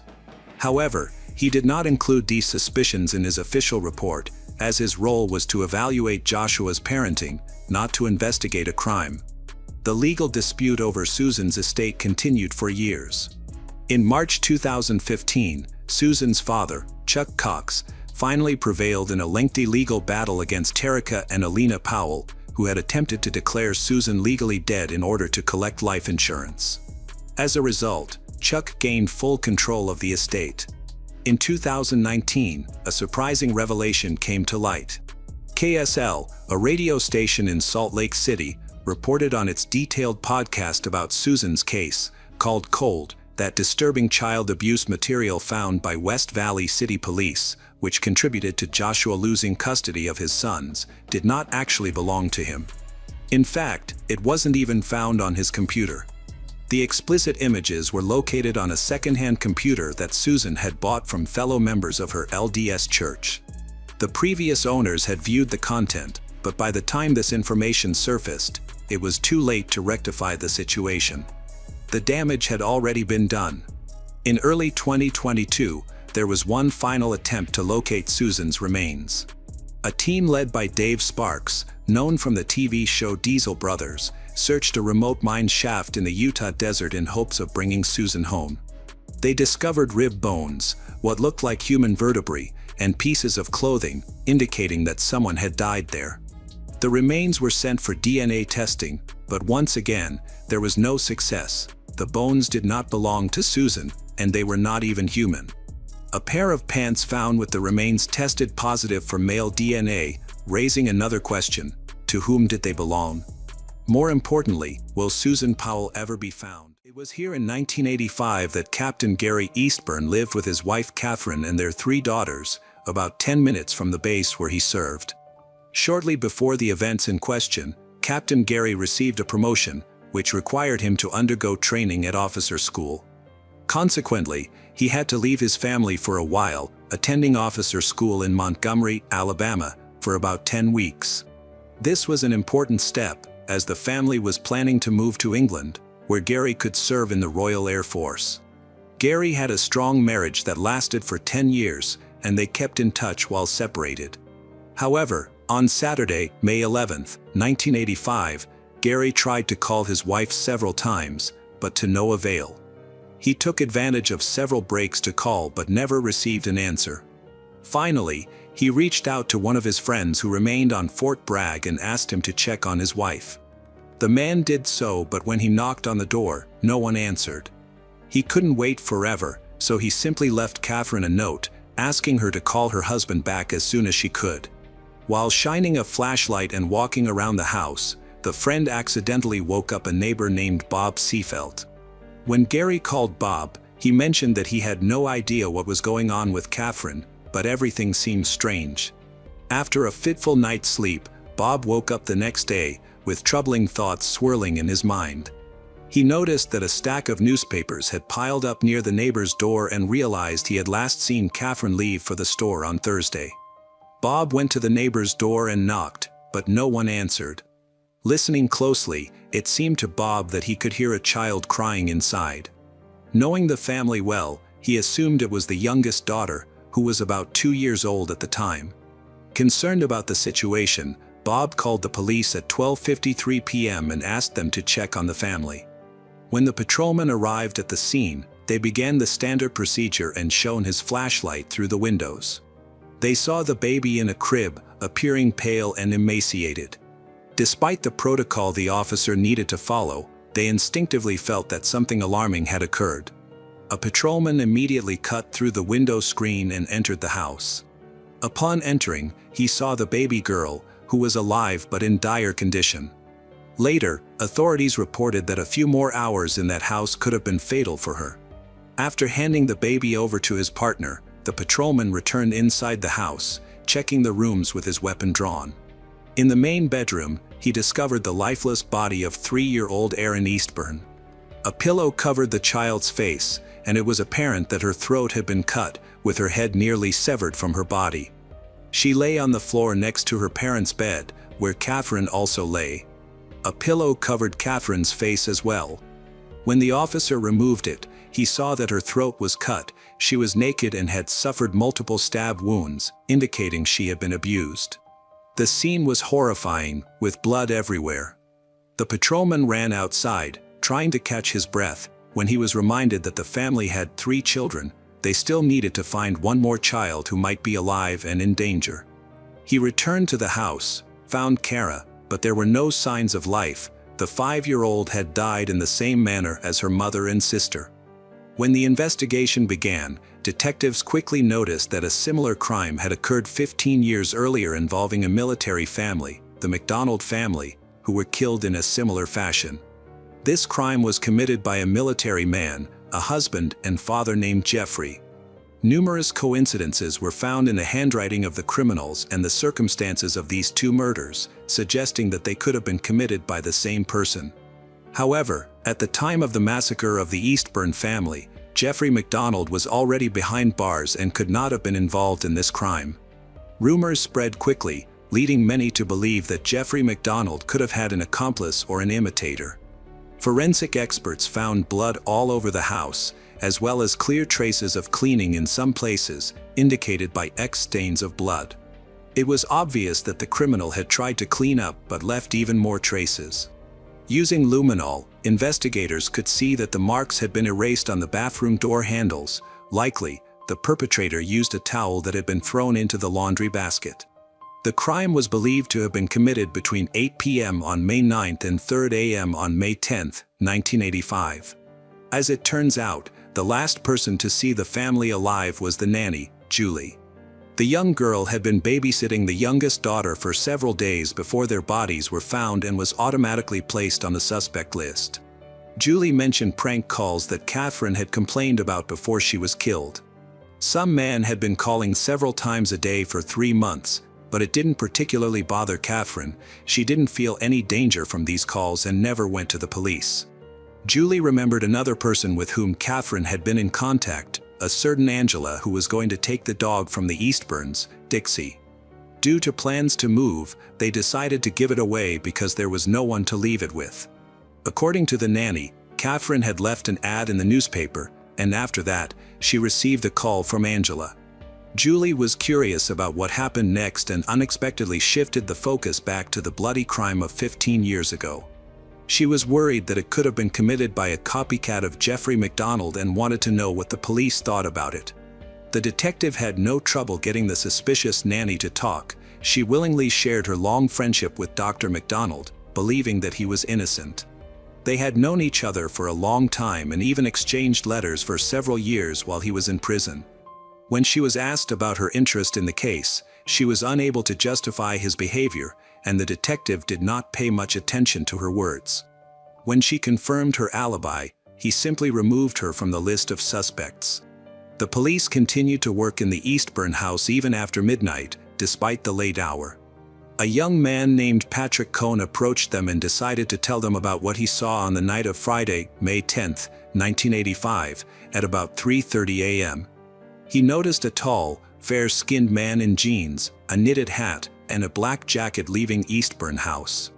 The man was carrying a garbage bag slung over his shoulder, got into his white Chevrolet Chevette, and drove away. Patrick's statement was taken seriously, and he was brought to the police station to help create a composite sketch. When the portrait was finished, there was a striking resemblance to a serviceman named Timothy Hennis. He was a 27-year-old man who, along with his younger brother and sister, had been adopted by the Hennis family, a couple who took all 3 of their children from an orphanage.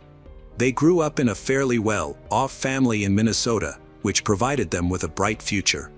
Shortly before these tragic events, Tim married Angela in secret before Christmas in 1984. That same year, Tim's brother died in a motorcycle accident, so they opted for a modest celebration instead of a lavish ceremony. A couple of years later, they had a daughter, Christina. Tim admitted that he was familiar with the victim, Catherine, but there was a good reason for it. They decided to get dog for company, leading to the contact with the woman from the ad. Tim denied any involvement in the crime but mentioned a curious coincidence. He had arranged to meet Catherine on Tuesday, May 7th, just 3 days before the crime, to look at Dixie. When Tim first met the police, everyone was amazed because he looked exactly like the composite sketch. The police asked him to sign a waiver of Miranda rights, to which he agreed, provided he could be assured that he was not a suspect, which turned out to be a ruse. Timothy provided fingerprints, hair samples, saliva, and blood. He confirmed that he had indeed met Catherine that Tuesday and had taken her dog, after which they had not seen each other again. Timothy denied any involvement in the crime and provided a detailed account. Witness Patrick was called to identify him, and he pointed to Timothy. Despite Timothy's insistence that he had not been in the area early in the morning of May 10th, suspicions against him grew stronger due to his lack of an alibi. The police did not yet have an arrest warrant, so Timothy was released. However, after 7 hours, he was detained, officially charged with triple first-degree murder and abuse. Naturally, Timothy was not the only suspect. As is often the case, the police first considered the widower Gary Eastburn. When Gary was informed of the events, he remained surprisingly calm and simply asked if at least one family member had survived. When he learned that only the youngest daughter had survived, he broke down in tears. Gary had grown up as an ordinary young man. At the age of 12, his parents divorced, and his relationship with his stepfather did not work out. Despite this, he had a relatively calm childhood. He met Catherine in 1972, approximately 13 years before the tragedy. At that time, he was around 25 years old, having been born in 1947. Their daughter Kara was born in 1980. Gary decided to become a military man to support his growing family. When he finally returned to the city after the tragedy, he wanted to reach his surviving child. Instead, he was immediately taken to the police station for questioning, where they held him until about 2 a.m. Gary provided a reliable alibi. His blood and hair samples were taken before he was released. He was able to see his daughter late at night. She was in serious condition and did not even recognize him. Afterward, he went into their home to see what was missing. Gary had no idea who could have attacked his wife and children. They had no obvious enemies, but he remembered several prank calls that had started a few months before he left for training at officer school. The caller addressed Catherine by her first and last name, but no one paid attention to it at the time.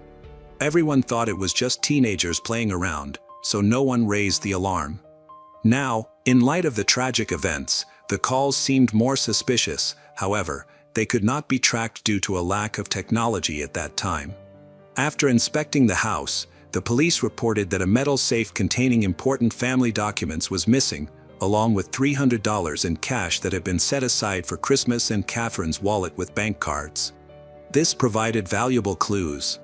The ATM was identified, and it turned out that a transaction was made using Catherine's card. It was used shortly after the murders, including a transaction on May 11th. Detectives found a witness who provided a description of the man who came at night to withdraw cash, and this description exactly matched Timothy Hennis. In addition, she saw a white car belonging to Timothy. At this stage, the whole city already knew about the crime and the main suspect. Other witnesses also came forward. Timothy's neighbor saw him burning something in his backyard the day after the murder, likely getting rid of evidence. A local dry cleaner reported that Timothy had brought them a black jacket right after the crime. According to the description, it resembled the clothing that the witness Patrick had described. Timothy was questioned when his ex-wife said he had come to visit her that fateful night. His landlord mentioned that Timothy had not paid the rent for the house, which had accumulated over $300 in debt, but as soon as the eviction notice was served on May 10th, Timothy paid it off almost immediately. But where did he get the money so quickly? It seemed strange that the same amount disappeared from the home of the murdered family. Indirect evidence against Timothy was accumulating, but there was no irrefutable proof. By Christmas, it was decided to allow the suspect to post bail with the help of his relatives, and he managed to raise the funds. The reason for this leniency was the results of laboratory tests indicating that his biological materials did not match any evidence, specifically, his blood type did not match. However, this could be attributed to the low accuracy of the testing methods used at that time. The prosecutor's office decided to turn to the only survivor of that bloody night, 2-year-old Jana. After the tragedy, the girl had not been able to come to her senses for a long time, but by February of the following year, she finally spoke. Gary was categorically against involving his daughter in the investigation, fearing that she would suffer further psychological trauma, but under pressure from the police, he ultimately agreed in order to seek justice for the victims.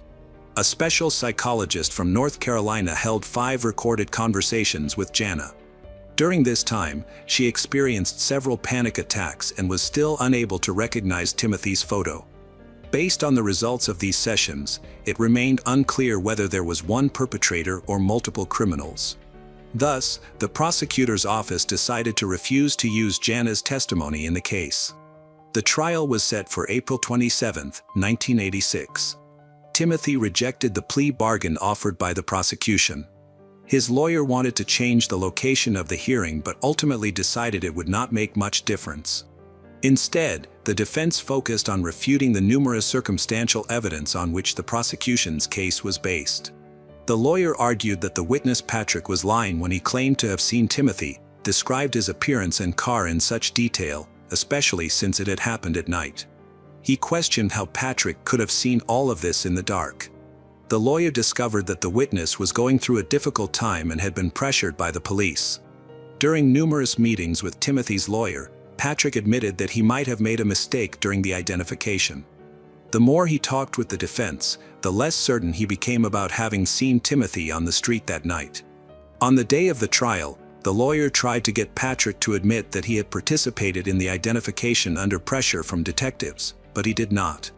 The defense discovered something even more significant. During the investigation, the police had gained access to the Fort Bragg duty log, which showed that Tim was on duty at the time of the crime, but this page mysteriously disappeared during the investigation. The lawyer believed that the detectives had intentionally torn out this page.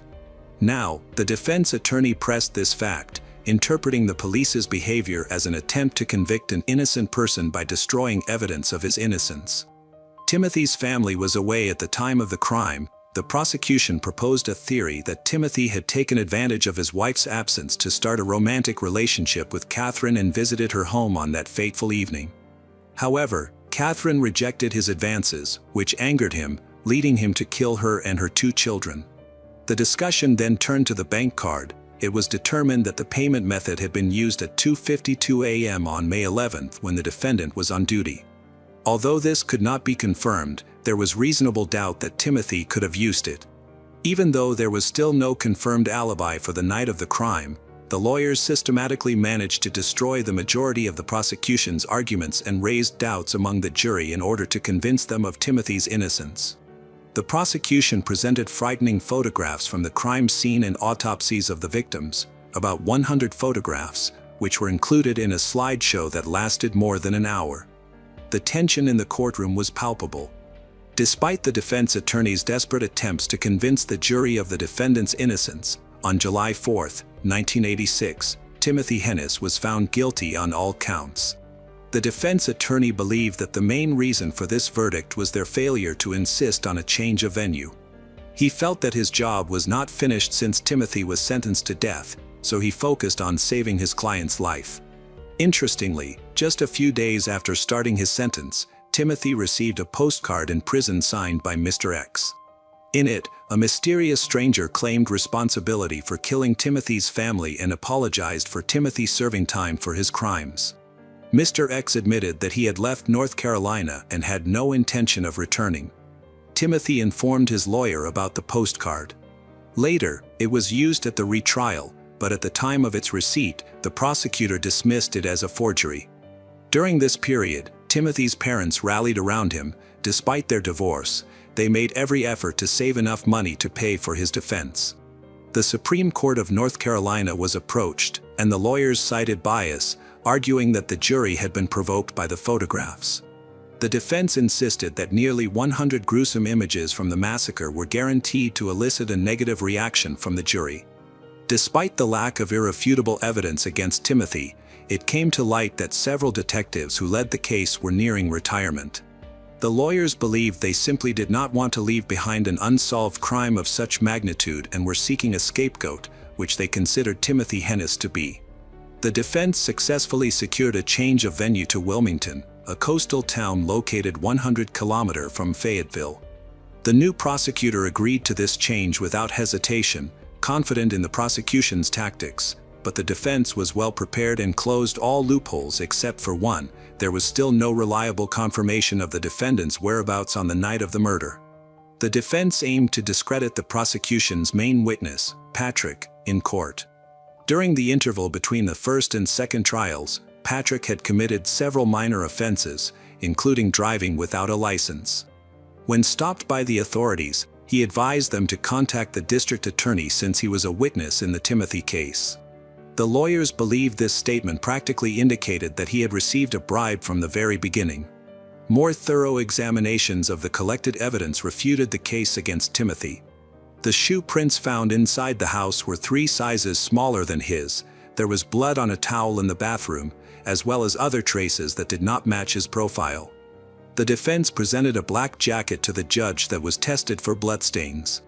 Even the hair found on Catherine's body did not belong to Timothy. In this context, the numerous circumstantial pieces of evidence that the prosecutor's office had used in the first trial appeared less convincing during the retrial. The prosecution attempted to challenge all the defense's arguments with their own versions, but none of this was compelling in light of the thorough preparation from the defense. 2 days later, the jury found Timothy not guilty on all counts. It is noteworthy that during this hearing, only a few photographs from the crime scene were shown, as opposed to the 100 images in a lengthy slideshow during the first trial. 3 years later, Timothy was released from death row. He re-enlisted in military service, served in Saudi Arabia and Somalia, and then returned to the United States. In 1998, Timothy and his family settled in Fort Lewis, Washington. In 2004, he retired from the Army and took a job at a waste processing plant. He also became a Boy Scout leader. Meanwhile, widower Gary followed his plan and moved with his surviving daughter to the UK.